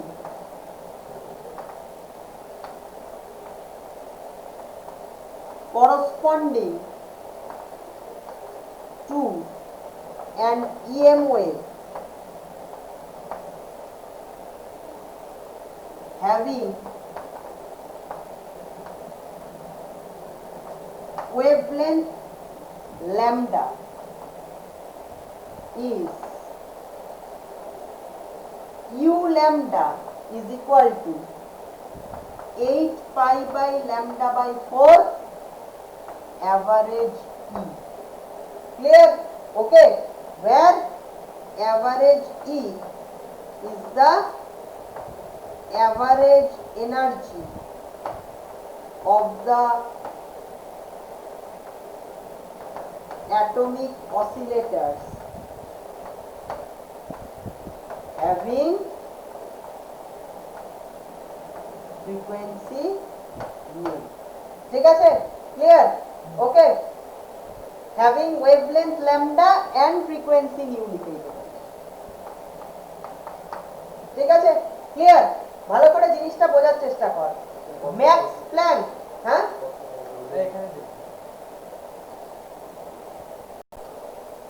দেখ ভালো করে। Max Planck proved using the laws of thermodynamics and EM theory, মানে classical physics. ঠিক আছে? Classical physics. তার লগুলো ইউজ করে উনি বললেন যে energy density corresponding to an EM wave having wavelength lambda and frequency mu is given by this. Clear? আমরা একটু আগে কি দেখলাম যে ভালো করে জিনিসটা ভিজুয়ালাইজ কর। সেটা হচ্ছে গিয়ে যে black radiation, emitted black radiation, তার মধ্যে কি থাকে? এমিটেড ব্ল্যাক রেডিয়েশনের মধ্যে সমস্ত ওয়েভলেন্থ গুলো থাকে। ঠিক আছে? আলাদা আলাদা করে ওয়েভলেন্থ থাকে। ঠিক আছে? মানে আলাদা আলাদা ওয়েভলেন্থের EM ওয়েভ থাকে। তুই এইভাবে চিন্তা কর, এমিটেড ব্ল্যাক রেডিয়েশনের মধ্যে আলাদা আলাদা ওয়েভলেন্থের ইলেকট্রোম্যাগনেটিক ওয়েভ রয়েছে। ঠিক আছে? ক্লিয়ার? ওকে। কিন্তু প্রত্যেকটা electromagnetic wave same energy carry করছে না। ঠিক আছে? মানে প্রত্যেকটা ল্যামডার করসপন্ডিং ই ল্যামডাটা ডিফারেন্ট, সেম নয়, ডিফারেন্ট। ঠিক আছে? ক্লিয়ার? এবার এনার্জি ডেনসিটি মানে আমি কি বলতে চাইছি? এই যে ইউ ল্যামডা মানে আমি কি বলতে চাইছি? U lambda is nothing but E lambda by volume. ঠিক আছে? E lambda by volume. ঠিক আছে? এটা হচ্ছে এনার্জি ডেনসিটি। ক্লিয়ার? ওকে। একটা ধর একটা ইলেকট্রোম্যাগনেটিক ওয়েভ, যার ধর ওয়েভলেন্থটা ল্যামডা। ঠিক আছে? সে কতটা এনার্জি ক্যারি করছে? ই ল্যামডা। ঠিক আছে? বোঝা গেল? তাহলে ই ল্যামডা পার ইউনিট ভলিউম হচ্ছে এনার্জি ডেনসিটি, ইউ ল্যামডা। বোঝা গেল? ক্লিয়ার? এবার যখন ভালো করে বুঝবি ম্যাক্স প্ল্যাঙ্কের কাজটা কি। ম্যাক্স প্ল্যাঙ্ক বললেন তার মানে যদি এরকম হয় যে ওই অ্যাটমিক অসিলেটর গুলো থেকে এমিটেড রেডিয়েশন যদি আমি পাই, তাহলে অবভিয়াসলি অ্যাটমিক অসিলেটর গুলোর যা এনার্জি তার সঙ্গে এমিটেড EM ওয়েভের এনার্জির একটা রিলেশন থাকবে। ঠিক আছে? এই কাজটাই করলেন হচ্ছে ম্যাক্স প্ল্যাঙ্ক। ম্যাক্স প্ল্যাঙ্ক এই ফিজিক্সটা এই ক্লাসিক্যাল ফিজিক্সের লগুলো ইউজ করে দেখালেন। ভালো করে বুঝবি। ধর কি আছে? ধর এই যে ক্যাভিটি, এই যে ধর ক্যাভিটিটা ছিল, এই ক্যাভিটি ওয়ালের মধ্যে যতগুলো ল্যামডা, এই ধর নিউ ফ্রিকোয়েন্সির অ্যাটমিক অসিলেটর রয়েছে, ভালো করে বোঝার চেষ্টা কর। ঠিক আছে? এই ক্যাভিটি ওয়ালের মধ্যে যতগুলো নিউ ফ্রিকোয়েন্সি, এই ক্যাভিটি ওয়ালটার মধ্যে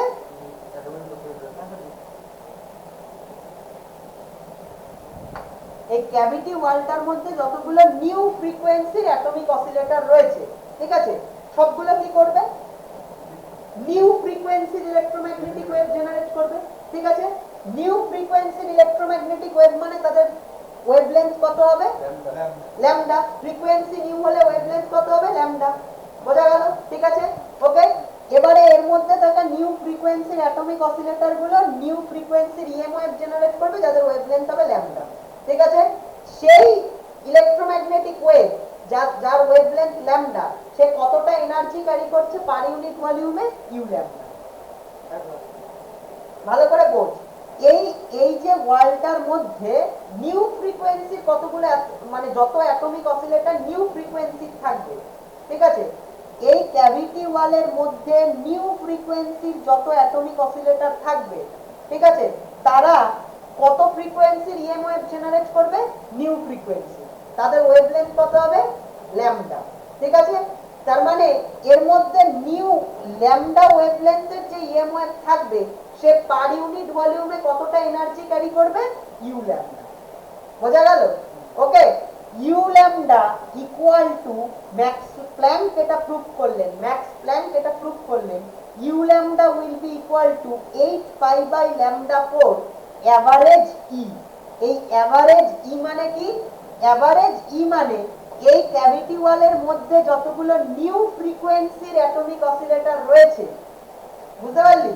এই নিউ ফ্রিকোয়েন্সির যত অ্যাটমিক অসিলেটর রয়েছে তাদের এনার্জির average, the average energy of the atomic oscillators having frequency mu, সবার পার্টিকুলার মোড নিউ ফ্রিকোয়েন্সি। ঠিক আছে, এই ক্যাভিটি ওয়ালের মধ্যে আলাদা আলাদা আছে। আসছি সেই জায়গায়, নিউ ফ্রিকোয়েন্সির যত অ্যাটমিক অসিলেটরস রয়েছে ক্যাভিটি ওয়ালে তাদের আলাদা আলাদা এনার্জি রয়েছে, সেই অ্যাটমিক অসিলেটরস গুলোর অ্যাভারেজ এনার্জি। ঠিক আছে, ওকে, এই ক্যাভিটি ওয়ালে যতগুলো নিউ ফ্রিকোয়েন্সির অ্যাটমিক অসিলেটর রয়েছে তাদের অ্যাভারেজ এনার্জিটা কি, অ্যাভারেজ। ওটা তো সবার মিলিয়ে বুঝতে পারলি? সবার না, সবার মানে সমস্ত অ্যাটমিক অসিলেটর গুলো না, যত নিউ ফ্রিকোয়েন্সির অ্যাটমিক অসিলেটর রয়েছে, মানে সবার তো আর একই ফ্রিকোয়েন্সি নয়, যাদের ফ্রিকোয়েন্সি নিউ সেই অ্যাটমিক অসিলেটর গুলোর অ্যাভারেজ এনার্জি। ক্লিয়ার? আমি সবাইকে নিয়ে ভাববো কেন? কারণ সবাই তো আর নিউ ফ্রিকোয়েন্সির ইএম ওয়েভ ছাড়বে না, যাদের নিউ ফ্রিকোয়েন্সির অসিলেটর তারাই নিউ ফ্রিকোয়েন্সির ওয়েভ ছাড়বে। ক্লিয়ার? তাদেরই ওয়েভলেন্থ ল্যামডা হবে, তারই তো energy per unit volume u lambda. ঠিক আছে, ইউ ল্যামডা। বোঝা গেল? তাহলে u lambda is 8 pi by lambda 4 average E. Clear? Okay, এবারে যে ইম্পর্টেন্ট জায়গাটা সেটা আসছে, সেটা হচ্ছে নীলা যে কথাটা বললো, নীলা কিন্তু ইম্পর্টেন্ট একটা কোয়েশ্চেন বললো, সেটা হচ্ছে নীলা বললো যে কি ইম্পর্টেন্ট বলিস তুই কোয়েশ্চেনটা? নীলা বললো যে আচ্ছা তাহলে এই ক্যাভিটি ওয়ালে যে নিউ ফ্রিকোয়েন্সির অ্যাটমিক অসিলেটর গুলো আছে, স্যার তুমি এই যে নিউ ফ্রিকোয়েন্সির অ্যাটমিক অসিলেটর গুলো ক্যাভিটি ওয়ালে কথা বলছো, ক্যাভিটি ওয়ালে এই নিউ ফ্রিকোয়েন্সি অসিলেটর গুলোর এনার্জি কি সবার সেম নয়, আলাদা আলাদা এনার্জি? নিউ জানা নিউ ফ্রিকোয়েন্সি যত অ্যাটমিক অসিলেটর ক্যাভিটি ওয়ালে আছে তাদের এনার্জি কি সবার সেম নয়, আলাদা আলাদা এনার্জি? নাহলে তুমি এভারেজ কেন করছো? ঠিক? হ্যাঁ, ঠিকই নিলাম, আলাদা আলাদা এনার্জি, ওদের ফ্রিকোয়েন্সি সেম হওয়া সত্ত্বেও আলাদা আলাদা এনার্জি। কেন বলি? তোরা এসএইচএম পড়েছিস ক্লাস 11-এ, সেখান থেকে খুব সহজে একটা এক্সপ্লানেশন দিয়ে দিচ্ছি। এসএইচএম এর এনার্জি কত ছিল? E ইকুয়ালস টু, একটা অসিলেটরের এনার্জি কত ছিল? হাফ এম ওমেগা স্কয়ার এ স্কয়ার। ঠিক আছে, ওমেগাকে 2 পাই নিউ দিয়ে লে, তাহলে হাফ এম 2 পাই নিউ স্কয়ার এ স্কয়ার। ঠিক আছে, ক্লিয়ার? দেখো এনার্জিটা কার কার উপর ডিপেন্ড করতো? ফ্রিকোয়েন্সি নিউ আর অ্যামপ্লিটিউড এ। ক্লিয়ার? তাহলে এনার্জিটা কি শুধুমাত্র ফ্রিকোয়েন্সির উপর ডিপেন্ড করে? অ্যামপ্লিটিউডের উপরও ডিপেন্ড করে। ক্লিয়ার? তাহলে তুই চিন্তা করে দেখ, এই ক্যাভিটি ওয়ালে যতগুলো নিউ ফ্রিকোয়েন্সির অ্যাটমিক অসিলেটর রয়েছে তাদের সবার অ্যামপ্লিটিউড কি সেম হবে তার কোনো মাথার দিব্যি আছে? না, নট নেসেসারি। মানে ধর একটা একটা ফ্রিকোয়েন্সি ধর এখান থেকে একটা ধর এরকম এরকম করে নড়ছে, ঠিক আছে, ধর এই অসিলেটরটা, ঠিক আছে, এই অসিলেটরটা খুব আস্তে আস্তে নড়ছে, ঠিক আছে, 1 সেকেন্ডে একবার যায় এই অসিলেটরটা, ঠিক আছে, 1 সেকেন্ডে এইরকম একটা অসিলেশন কমপ্লিট করে, ঠিক আছে, এটার অ্যামপ্লিটিউড কত? এই, ঠিক আছে, ক্লিয়ার? এবার ধর এইটা 1 সেকেন্ডে একটা অসিলেশন কমপ্লিট করে, তা দুটোরই তো frequency same, but amplitude different. বোঝা গেল? ক্লিয়ার? দুটোরই frequency same but amplitude different, আর অ্যামপ্লিটিউড ডিফারেন্ট হলে কি হবে? Energy different. ক্লিয়ার? তাহলে ফ্রিকোয়েন্সি অ্যামপ্লিটিউড দুটোর উপরই ডিপেন্ড করে। তো তার মানে এখানে যে নিউ ফ্রিকোয়েন্সির যত অ্যাটমিক অসিলেটর আছে তাদের ফ্রিকোয়েন্সিটা আনঅল্টার্ড বাট অ্যামপ্লিটিউড তো আলাদা হতেই পারে, তাহলে তাদের এনার্জিও আলাদা হতে পারে, তাই জন্যই আমি অ্যাভারেজ এনার্জির কথা বলছি। ক্লিয়ার? বোঝা গেল? ক্লিয়ার? তাহলে থিওরিটিক্যালি আমি কি বলতে পারি এদের এনার্জি কি হতে পারে? From 0 to infinity. আমি থিওরিটিক্যালি বলছি অ্যাটমিক অসিলেটর গুলো যাদের ফ্রিকোয়েন্সি নিউ ঠিক আছে, তাদের এনার্জিটা আমি থিওরিটিক্যালি বলছি 0 থেকে ইনফিনিটি, মানে খুব কম এনার্জি থেকে খুব বেশি এনার্জি এর মধ্যে যে কোনো এনার্জি রেঞ্জে যে কোনো এনার্জি ভ্যালুতে থাকতে পারে এই রেঞ্জের মধ্যে। ঠিক আছে, থিওরিটিক্যালি বলছি। ফাইন, বোঝা গেল? ক্লিয়ার? ওকে, কিছু লেখার আছে? সব লিখে ফেলেছিস? আর ওর সাথে মোবাইল আছে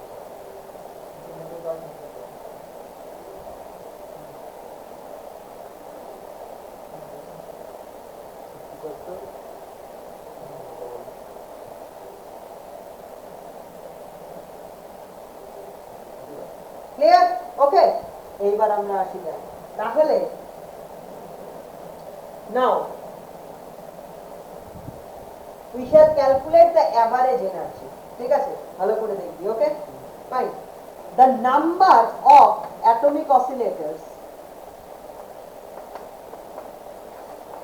the number of atomic oscillators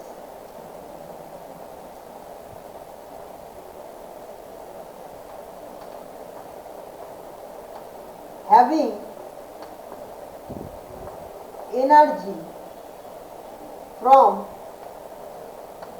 E to E plus DE, ঠিক আছে, the number of atomic oscillators having energy E to E plus DE, ঠিক আছে, সেটা কত হয়? সেটা হয় হচ্ছে গিয়ে Dn equals to C e to the power E by KT DE। ওকে, আমরা অলরেডি একবার এটা লিখে ফেলেছি কোথায়? ম্যাগনেটিজমে, প্যারাম্যাগনেটিজমের থিওরিতে, ল্যাঞ্জেভিন থিওরিতে। ক্লিয়ার? ওকে, এটা কিভাবে আমরা লিখতে পারি? According to Boltzmann, Maxwell Boltzmann statistics.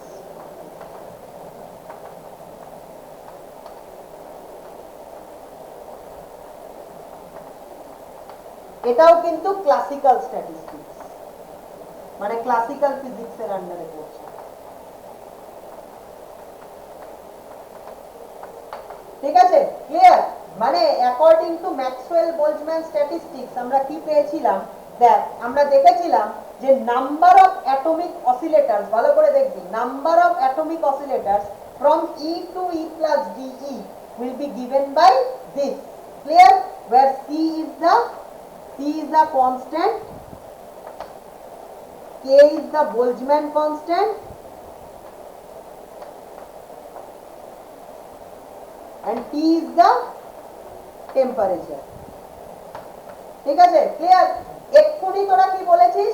Atomic oscillator গুলোর নিউ ফ্রিকোয়েন্সির অ্যাটমিক অসিলেটর গুলোর এনার্জি কি হতে পারে? 0 থেকে ইনফিনিটি যে কোনো রেঞ্জে থাকতে পারে। ঠিক আছে, তাহলে আমি কোনো একটা এনার্জি রেঞ্জ E থেকে E প্লাস D এর মধ্যে কতগুলো অ্যাটমিক অসিলেটর থাকে?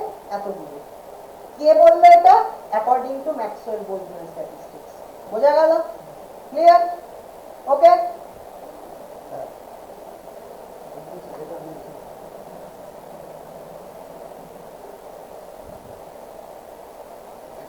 তাড়াতাড়ি তাড়াতাড়ি। এই গবুটাকে তাহলে কিন্তু আর ডাকবো না, আমি বললাম। ওর মুখে মুখে মাস্ক মাস্ক।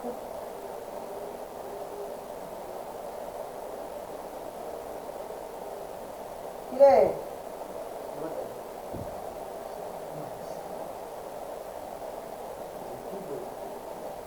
ওকে, ঠিক আছে, এবারে বলতে অ্যাভারেজ এনার্জি আমরা কি করে বার করব? বল, কিভাবে বার করবো অ্যাভারেজ এনার্জি?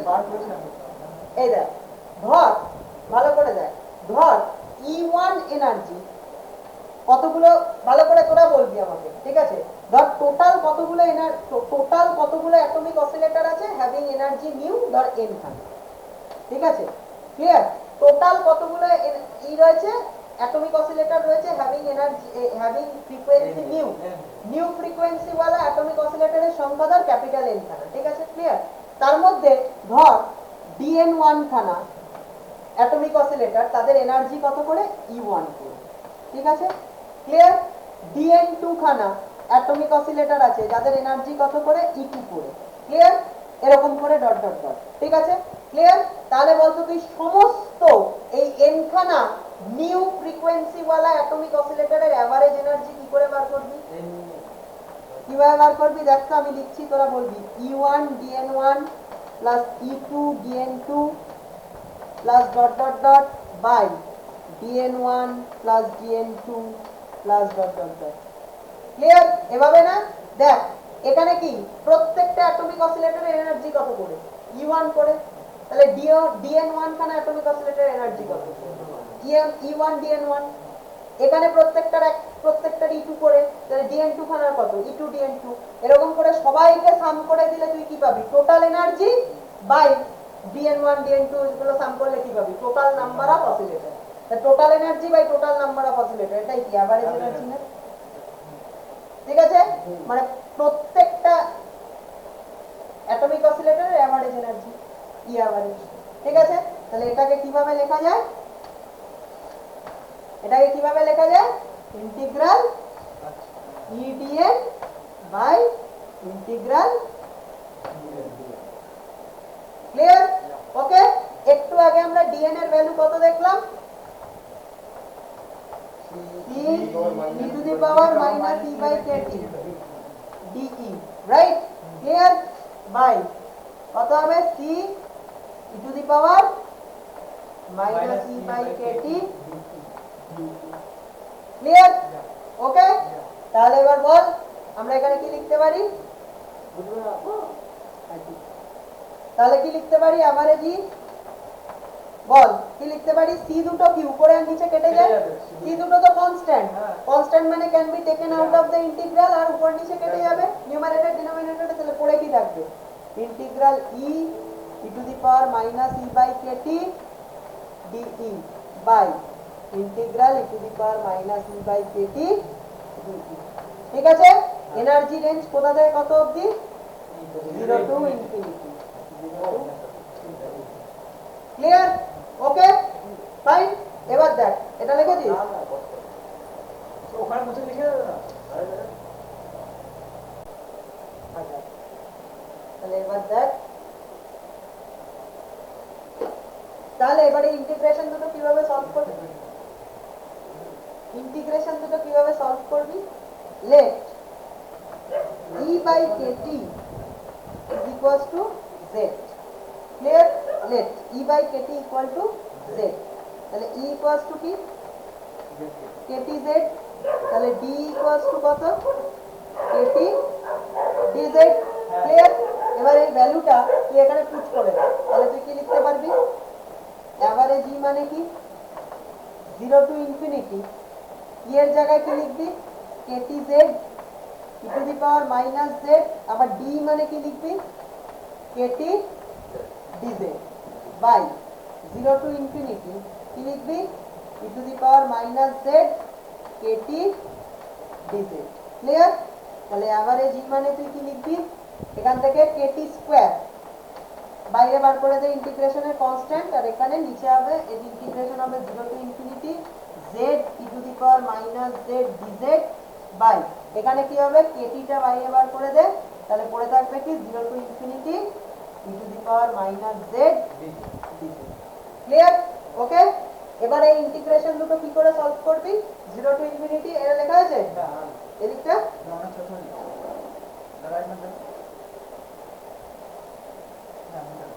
ক্লিয়ার? ওকে, দেখ তোরা ক্লাস 11 এ আমি তোদের শিখিয়েছিলাম যখন থার্মো পড়িয়েছিলাম, গামা ফাংশন শিখিয়েছিলাম। শিখেছিলাম তো গামা ফাংশন। গামা ফাংশন কি ছিল? এই ইন্টিগ্রাল দুটো করার জন্য আমি বলছি গামা ফাংশন কি ছিল। দেখ তোর মনে আছে কিনা? 0 to infinity z to the power n, z to the power n minus 1 e to the power minus z dz। Clear? Okay, বা এইভাবে লেখ e to the power minus z z to the power n minus 1 dz। এই ইন্টিগ্রেশনটার value কিভাবে লেখে? Gamma n।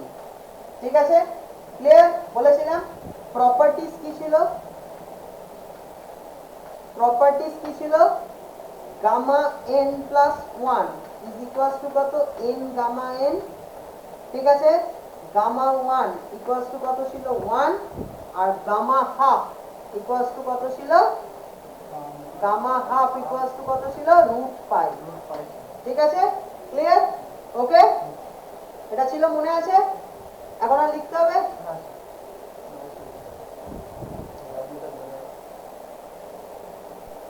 এবার দেখ, এই গামা ফাংশনের প্রপার্টিগুলো ইউজ করে আমরা এই দুটো ইন্টিগ্রাল ক্যালকুলেট করব। ঠিক আছে, গামা ফাংশনের প্রপার্টিগুলো ইউজ করে আমরা কি করব, এই দুটো ইন্টিগ্রাল ক্যালকুলেট করব। ক্লিয়ার? দেখ কি হয়। কি আছে, 0 to infinity z e to the power minus z dz। এটা মানে আমরা কি লিখতে পারি, 0 to infinity z to the power কি লিখতে পারি, 2 মাইনাস 1। দেখ তো, z to the power 2 minus 1 মানে কি, z টু দি পাওয়ার 1 মানে z। ঠিক আছে, লিখতে পারি 2 মাইনাস 1 মানে কি 1, তো তাহলে z to the power 1 e to the power minus z dz। ঠিক আছে, লিখতে পারি।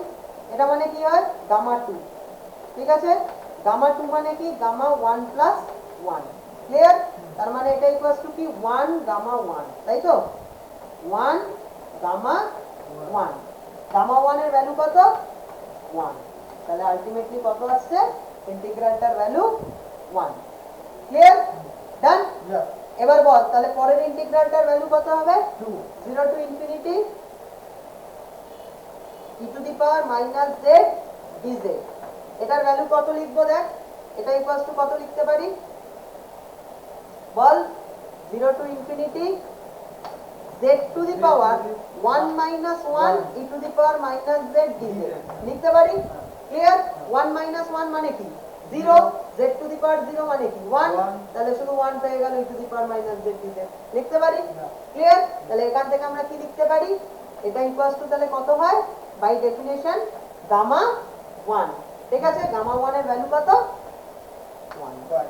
ঠিক আছে, ক্লিয়ার? ওকে, তাহলে আমার দুটো ইন্টিগ্রালেরই ভ্যালু কত বেরোলো, আমার দুটো ইন্টিগ্রালেরই ভ্যালু বেরোলো 1। ঠিক আছে, বোঝা গেল? ওকে, তাহলে এবার আমি মুছে দিই। ওকে, তাহলে বল তাহলে কত আসছে, তাহলে আমার এভারেজ এনার্জি কত আসছে, এভারেজ এনার্জি বিকামিং, এখান থেকে কেটি কেটে গেল, কেটি ইনটু ইন্টিগ্রাল দুটোর ভ্যালু কত 1, নিচে 1। ঠিক আছে, কেটি দিয়ে কেটি স্কয়ার কাটলে কেটি রয়ে গেল। ঠিক আছে, তাহলে এভারেজ এনার্জি কত হচ্ছে, equal to k T. Clear? Done? বোঝা গেল? তাহলে আমার ইউ ল্যামডার ভ্যালু কত আসছে, ইউ ল্যামডা, আমার ইউ ল্যামডার ভ্যালুটা কত ছিল, এনার্জি ডেনসিটি তোমার ছিল ওটা 8 pi by lambda, energy density u lambda কত ছিল, 8 pi by lambda to the power 4 average E, average E এর ভ্যালুটা কত, কেটি। তার মানে ইউ ল্যামডা কত আসছে, 8 pi by lambda to the power 4 k T. Clear? Okay, তাহলে এই যে জিনিসটা, এটাকে একটু বলে দেখ,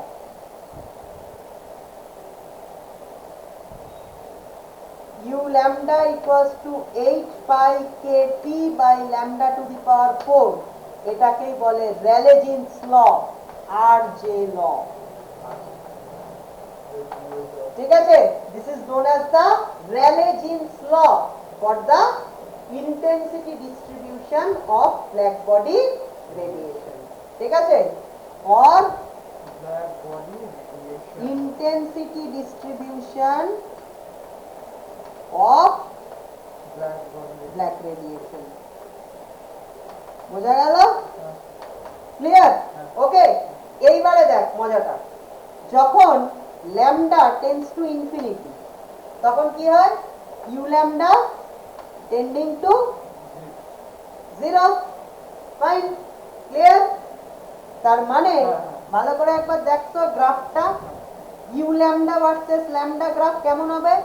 ই ল্যামডা ভার্সেস ল্যামডা গ্রাফ আমরা দেখেছিলাম, E lambda versus lambda graph যা দেখেছিলাম ইন্টেন্সিটি ডিস্ট্রিবিউশন কার্ভ, সেইটাই ইউ ল্যামডা ভার্সেস ল্যামডাও একই গ্রাফ হবে। ঠিক আছে, তাহলে গ্রাফটা কেমন ছিল, ক্লিয়ার? এরকম ছিল। দেখ ল্যামডা যখন অনেক হাই, ল্যামডা যখন অনেক বেশি, তখন ইউ ল্যামডার ভ্যালু কি, সত্যি সত্যি জিরোর কাছে কমে যাবে। ঠিক আছে, তার মানে ল্যামডা ভেরি হাই যখন ইউ ল্যামডা জিরোর দিকে চলে গেল, কমে গেল। ক্লিয়ার? বাট ল্যামডা যখন টেন্ডিং টু জিরো, ল্যামডা যখন খুব ছোট, তখন ইউ ল্যামডা কত আসছে এখান থেকে? U lambda becoming infinite. কিন্তু আমার এক্সপেরিমেন্টাল রেজাল্ট কি বলছে? যখন lambda tending to zero, U lambda also zero. যখন ল্যামডা খুব ছোট, এক্সপেরিমেন্ট বলছে যখন ল্যামডা খুব ছোট তখন ইউ ল্যামডার ভ্যালু কি? জিরোর কাছে। বাট ম্যাথমেটিক্স কি বলছে? যখন ল্যামডা খুব ছোট, জিরোর কাছে, তখন U lambda tending to infinity. This is the crisis. Clear? তার মানে তুই চিন্তা কর, এই যে তুই ডেরিভেশনটা করলি, সেই ডেরিভেশনের মধ্যে তুই ইউজ করেছিস কি? প্ল্যাঙ্কের এক্সপ্রেশন। প্ল্যাঙ্ক কি কোথা থেকে এক্সপ্রেশন আনলেন? প্ল্যাঙ্ক এক্সপ্রেশন আনলেন হচ্ছে ইলেকট্রোডাইনামিক্স থেকে, থার্মোডাইনামিক্স থেকে, ক্লাসিক্যাল ফিজিক্স। ঠিক আছে? তুই ইউজ করলি কি? Classical statistics. রাইট? ক্লিয়ার? তাহলে সমস্ত এক্সিস্টিং থিওরি ইউজ করে তুই আলটিমেটলি যেখানে অ্যারাইভ করলি, সেই অ্যারাইভালটাই কি তৈরি করলো? একটা ক্রাইসিস, যেটা এক্সপেরিমেন্টাল রেজাল্টকে এক্সপ্লেন করতে পারছে না। এবং এটা একটা ভয়ঙ্কর রকমের জিনিস এক্সপ্লেন করলো। সেটা কি? যখন ল্যামডা টেন্ডস টু জিরো, তখন U lambda tending to infinity. তার মানে এক্স্যাক্টলি, তার চেয়ে তুই কি দেখতে পাবি সেটা কি ভাবতে পারছিস? তার মানে ল্যামডা যখন খুব ছোট, মানে যখন আল্ট্রাভায়োলেট রিজিয়নে ল্যামডা, যখন তোর গামা রিজিয়নে ল্যামডা, তখন কি তাদের এনার্জি শেয়ার, মানে এনার্জি ডেনসিটি ইজ ইনফিনিটি, মানে ভেরি হাই। তার মানে তুই সবসময় ব্ল্যাক বডি রেডিয়েশন থেকে কি দেখতে পাবি? গামা রে, কসমিক রে, আল্ট্রাভায়োলেট রে, এক্স রে। মানে তুই, আমি, আমরাও কি সবসময় এক্স রে, গামা রে, আল্ট্রাভায়োলেট রে ছাড়ছি আর কি। হ্যাঁ, কিন্তু সেটা কি হয়? সেটা কি সম্ভব? আমরা তো সেটা না। মানে আমরা কি, মানে একটা ব্ল্যাক বডি কি কখনো ওরকম ছাড়ে যে তো থার্মাল রেডিয়েশন ছাড়ে? সেটা কম রেডিয়েশন, মানে কম ওয়েভলেন্থের, বেশি ওয়েভলেন্থের রেডিয়েশন ছাড়ে ইনফ্রারেড রিজিয়নে, কখনো কখনো অপটিক্যাল রিজিয়নে গরম করবে। তোর ম্যাথমেটিক্স বলছে যে কোনো টেম্পারেচারেই কি ম্যাক্সিমাম ওই গামা রে, এক্স রে ওগুলো ছাড়বে সব সময় ব্ল্যাক বডি। এটা কি পসিবল?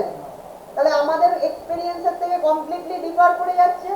ক্লিয়ার? তার মানে ক্লাসিক্যাল ফিজিক্স এই ফেনোমেনাটাকে এক্সপ্লেন করতে পারছে না। The crisis occurred. ঠিক আছে? এই ক্রাইসিসটা রিপোর্ট করলেন Max Planck, Lord Rayleigh, James Fields. ঠিক আছে?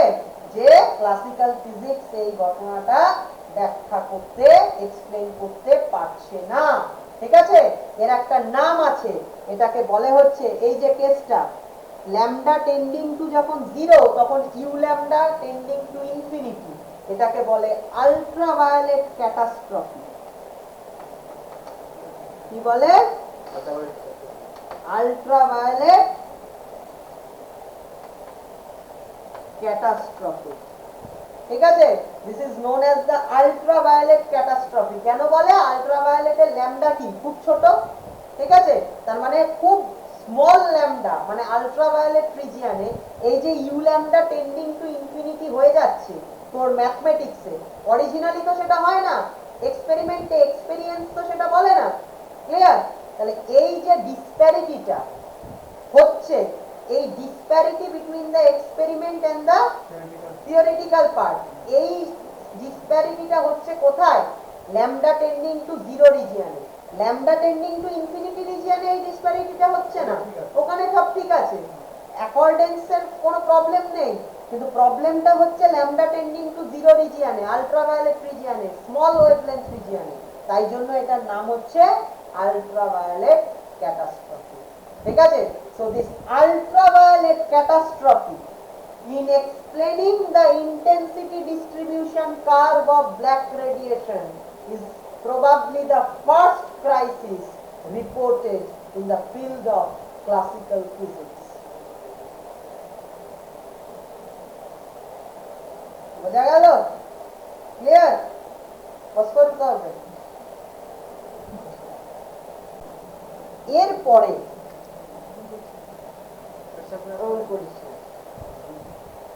এরপরে একটা এই যখন এই ক্রাইসিসটা অ্যাপিয়ার করলো, এই ক্রাইসিসটা অ্যাপিয়ার করার পরে ম্যাক্স প্ল্যাঙ্ক একটা অদ্ভুত কথা বলে গেল। ম্যাক্স প্ল্যাঙ্ক বলল, আমার কাছে এই ক্রাইসিসটার একটা রেজলিউশন আছে, এই ক্রাইসিসটাকে আমি রিজলভ করে দিতে পারবো। কিভাবে রিজলভ করব? ভালো করে বুঝবি জিনিসটা। ম্যাক্স প্ল্যাঙ্ক কি বললো ভালো করে বুঝবি। ম্যাক্স প্ল্যাঙ্ক বলল যে এই যে ক্রাইসিসটা গ্রো করেছে, এই ক্রাইসিসটা আমি রিজলভ করে দিতে পারবো। ক্লিয়ার? কিন্তু তার জন্য আমার একটা কথা শুনতে হবে। তখন সবাই বলল কি কথা শুনতে হবে? ম্যাক্স প্ল্যাঙ্ক বলল যে এই যে তুমি ধরছো যে নিউ ফ্রিকোয়েন্সির যে অ্যাটমিক অসিলেটরস গুলো ক্যাভিটি ওয়ালের মধ্যে রয়েছে, যারা ইএম ওয়েভ এমিট করছে, তাদের এনার্জিটা তুমি ধরেছো কি 0 থেকে ইনফিনিটির মধ্যে যে কোনো ভ্যালুই হতে পারে। মানে 0 থেকে ইনফিনিটির মধ্যে তাদের এনার্জিটা কন্টিনিউয়াসলি ডিস্ট্রিবিউটেড, যে কোনো ভ্যালু ওরা অ্যাটেন্ড করছে। ঠিক আছে? আমি বলছি যে না, অ্যাটমিক অসিলেটরস গুলোর সমস্ত পসিবল এনার্জি ভ্যালু হতে পারে না। ঠিক আছে? ক্লিয়ার? ওকে, মানে যেটা বলছে সেটা হচ্ছে কি, দ্য এক্সিস্টিং কনসেপ্ট কি ছিল? এক্সিস্টিং কনসেপ্ট ছিল হচ্ছে energy levels of the atomic oscillators are continuous. ঠিক আছে? ওকে, মানে ভালো করে বুঝবি, মানে 0 থেকে, এই কথাটার মানে কি, energy levels of the atomic oscillators are continuous, এই কথাটার অর্থ কি? এই কথাটার অর্থ হচ্ছে 0 থেকে ইনফিনিটির মধ্যে যে এনার্জিটা থাকবে অ্যাটমিক অসিলেটরস গুলো, নিউ ফ্রিকোয়েন্সি ওয়ালা অ্যাটমিক অসিলেটরস গুলো, সেটা যে কোনো ফ্রিকোয়েন্সি, যে কোনো এনার্জি হতে পারে, যে কোনো ভ্যালু।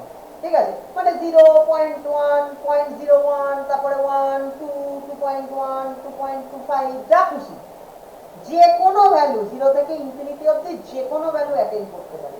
কিন্তু তো অবভিয়াস, তাহলে অসিলেটর গুলো তো যে কোনো পসিবল ফ্রিকোয়েন্সি, এই যে কোনো পসিবল অ্যামপ্লিটিউড অ্যাটেন্ড করতে পারে। কোনো একটা পার্টিকুলার ফ্রিকোয়েন্সি অ্যাটমিক অসিলেটর যে কোনো পসিবল অ্যামপ্লিটিউড অ্যাটেন্ড করতে পারে, তাহলে যে কোনো ভ্যালু অফ এনার্জি তার হতেই পারে। এটা তো কোনো বই না, যে কোনো এনার্জি ভ্যালু হতে পারে, সে অ্যাটেন্ড করতে পারে। ক্লিয়ার? বাট ম্যাক্স প্ল্যাঙ্ক বলল নো, প্ল্যাঙ্কস আইডিয়া। প্ল্যাঙ্কসের আইডিয়া কি? ম্যাক্স প্ল্যাঙ্ক বলল no, energy levels of atomic oscillators are discrete.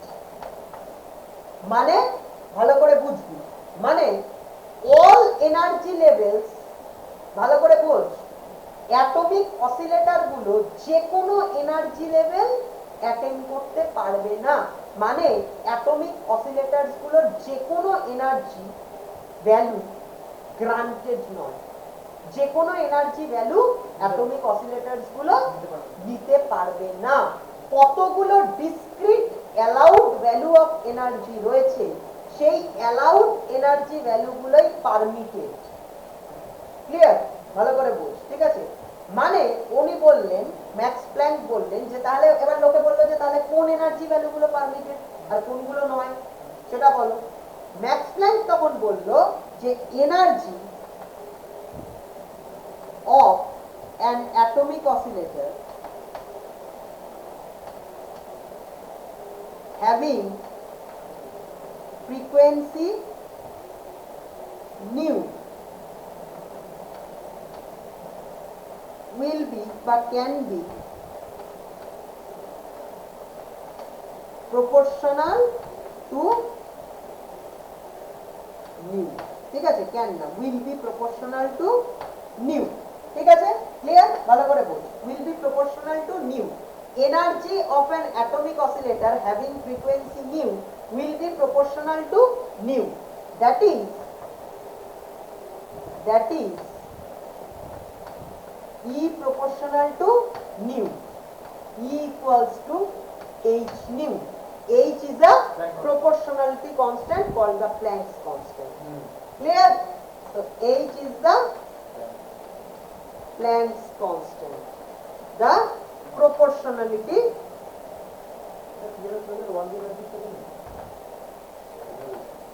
constant. Clear? সে সব জায়গায় পরে আসবে। Clear? Okay?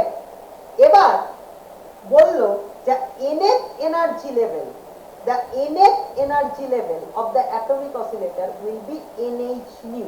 ভালো করে বুঝুন। The nth energy level সব বলছি, সমস্ত বুঝিয়ে বলছি, একটু লিখে নি তারপর বুঝিয়ে বলছি। The nth energy level En will be equals to nh nu. Clear? Okay, where n is 0 1 2. Clear? মানে n is an integer. Clear? Okay, তার মানে ভালো করে বোঝ কি হচ্ছে ঘটনাটা। এবার বুঝিয়ে বলছি। তোর এক্সিস্টিং কনসেপ্ট কি ছিল? যেটা ক্লাসিক্যাল কনসেপ্ট, যেটা অবভিয়াসলি খুব লজিক্যাল কনসেপ্ট, সেটা কি ছিল? যে অ্যাটমিক অসিলেটর গুলোর এনার্জি 0 থেকে ইনফিনিটির মধ্যে কি হতে পারে? যে কোনো ভ্যালু। সেটাই ঠিক, সেটাই হওয়া উচিত। 0 থেকে ইনফিনিটির মধ্যে যে কোনো ভ্যালু হতে পারে। প্ল্যাঙ্ক বলল যে অ্যাটমিক অসিলেটর গুলোর ভ্যালু 0 থেকে ইনফিনিটি এই রেঞ্জে হতে পারে। অ্যাটমিক অসিলেটর গুলোর এনার্জি 0 থেকে ইনফিনিটি এই রেঞ্জে হতে পারে, কিন্তু সমস্ত ভ্যালুই ওরা অ্যাটেন্ড করতে পারে না। সব ভ্যালুগুলো গ্রান্টেড নয়। ঠিক আছে? কোন ভ্যালুগুলো শুধু গ্রান্টেড? দেখ ভালো করে এখান থেকে। তাহলে কোন ভ্যালুগুলো গ্রান্টেড? নিউ ফ্রিকোয়েন্সির যে অ্যাটমিক অসিলেটর গুলো রয়েছে, নিউ ফ্রিকোয়েন্সির অ্যাটমিক অসিলেটর গুলোর মধ্যে কোন এনার্জি ভ্যালুগুলো শুধু গ্রান্টেড? দেখ n এর ভ্যালু 0 বসালে কত হয়? কি? 0। ক্লিয়ার? n এর ভ্যালু 1 বসালে কি হয়? বল। h nu। n এর ভ্যালু 2 বসালে কি হয়? 2h nu। n এর ভ্যালু 3 বসালে কি হয়? 3h nu। ঠিক আছে? and so on। মানে এটা হচ্ছে ধর 0, তারপরে এটা হচ্ছে ধর E1 মানে h nu, তারপরে হচ্ছে ধর এটা E2 মানে 2h nu, like this. Clear? Okay, শুধু এরকম এনার্জি ভ্যালুগুলোই শুধুমাত্র গ্রান্টেড। ক্লিয়ার? তার মানে তোর কথা মনে হতে পারে মানে 0 থেকে ইনফিনিটির মধ্যে শুধু 0 h nu 2h nu এই ভ্যালুগুলোই থাকতে পারে। ক্লিয়ার? নিউ ফ্রিকোয়েন্সির যত অ্যাটমিক অসিলেটর রয়েছে ক্যাভিটি ওয়ালের গায়ে, ক্যাভিটি ব্ল্যাক বডিটার ক্যাভিটি ওয়ালের গায়ে যত অ্যাটমিক অসিলেটর রয়েছে যাদের ফ্রিকোয়েন্সি নিউ, তাদের এনার্জিটা 0 থেকে ইনফিনিটির মধ্যে যে কোনো ভ্যালু হতে পারে, সেটাই স্বাভাবিক হওয়া। কিন্তু প্ল্যাঙ্ক বলল না, যে কোনো ভ্যালু হতে পারে না। 0 এর পরে একটা ভ্যালু হবে h nu, h nu এর পরে একটা ভ্যালু হবে 2h nu। ঠিক আছে? এরকম where h is a constant, is a particular constant called the Planck's constant। ঠিক আছে?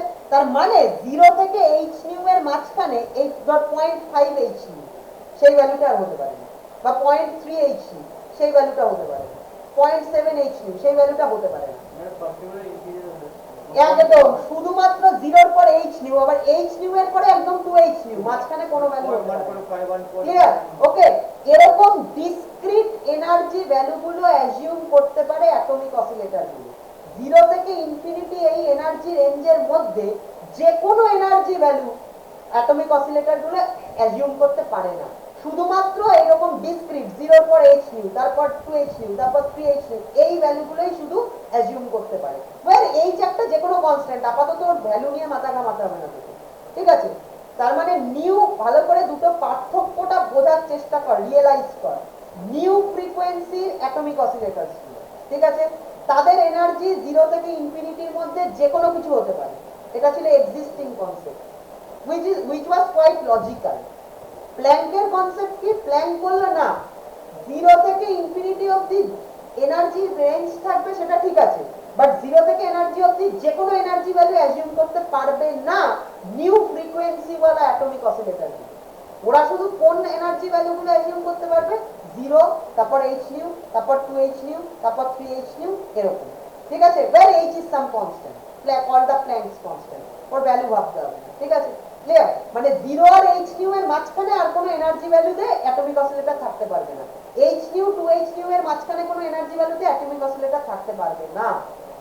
দেখুন, একটা অদ্ভুত পিকিউলিয়ার একটা কথা, ইললজিক্যাল, বলছি প্ল্যাঙ্ক এটা বললো, ইললজিক্যাল একটা কথা বলে বসলো প্ল্যাঙ্ক।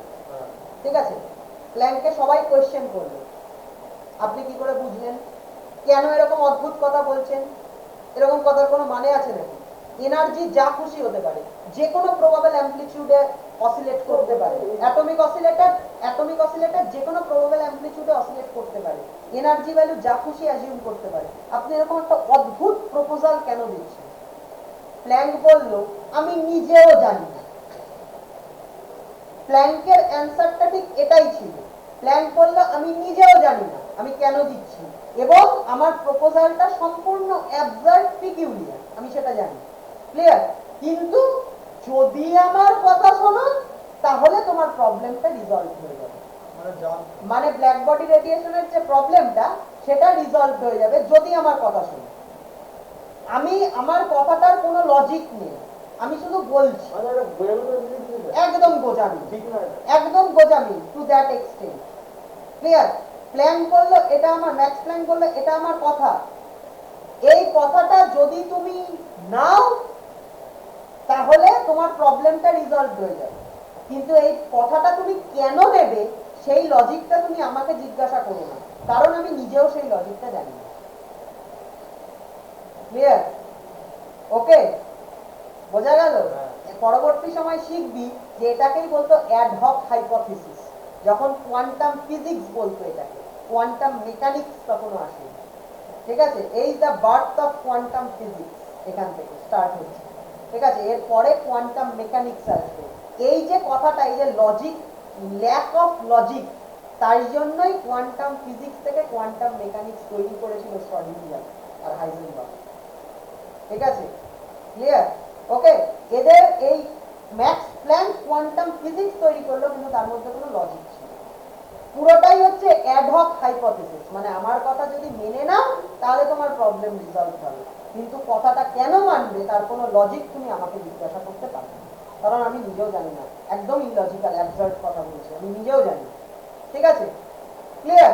ওকে, এবার দেখ এই যে কথাটা বললো, এই কথাটা বলার পরে কি হলো, ভালো করে দেখ জিনিসটা।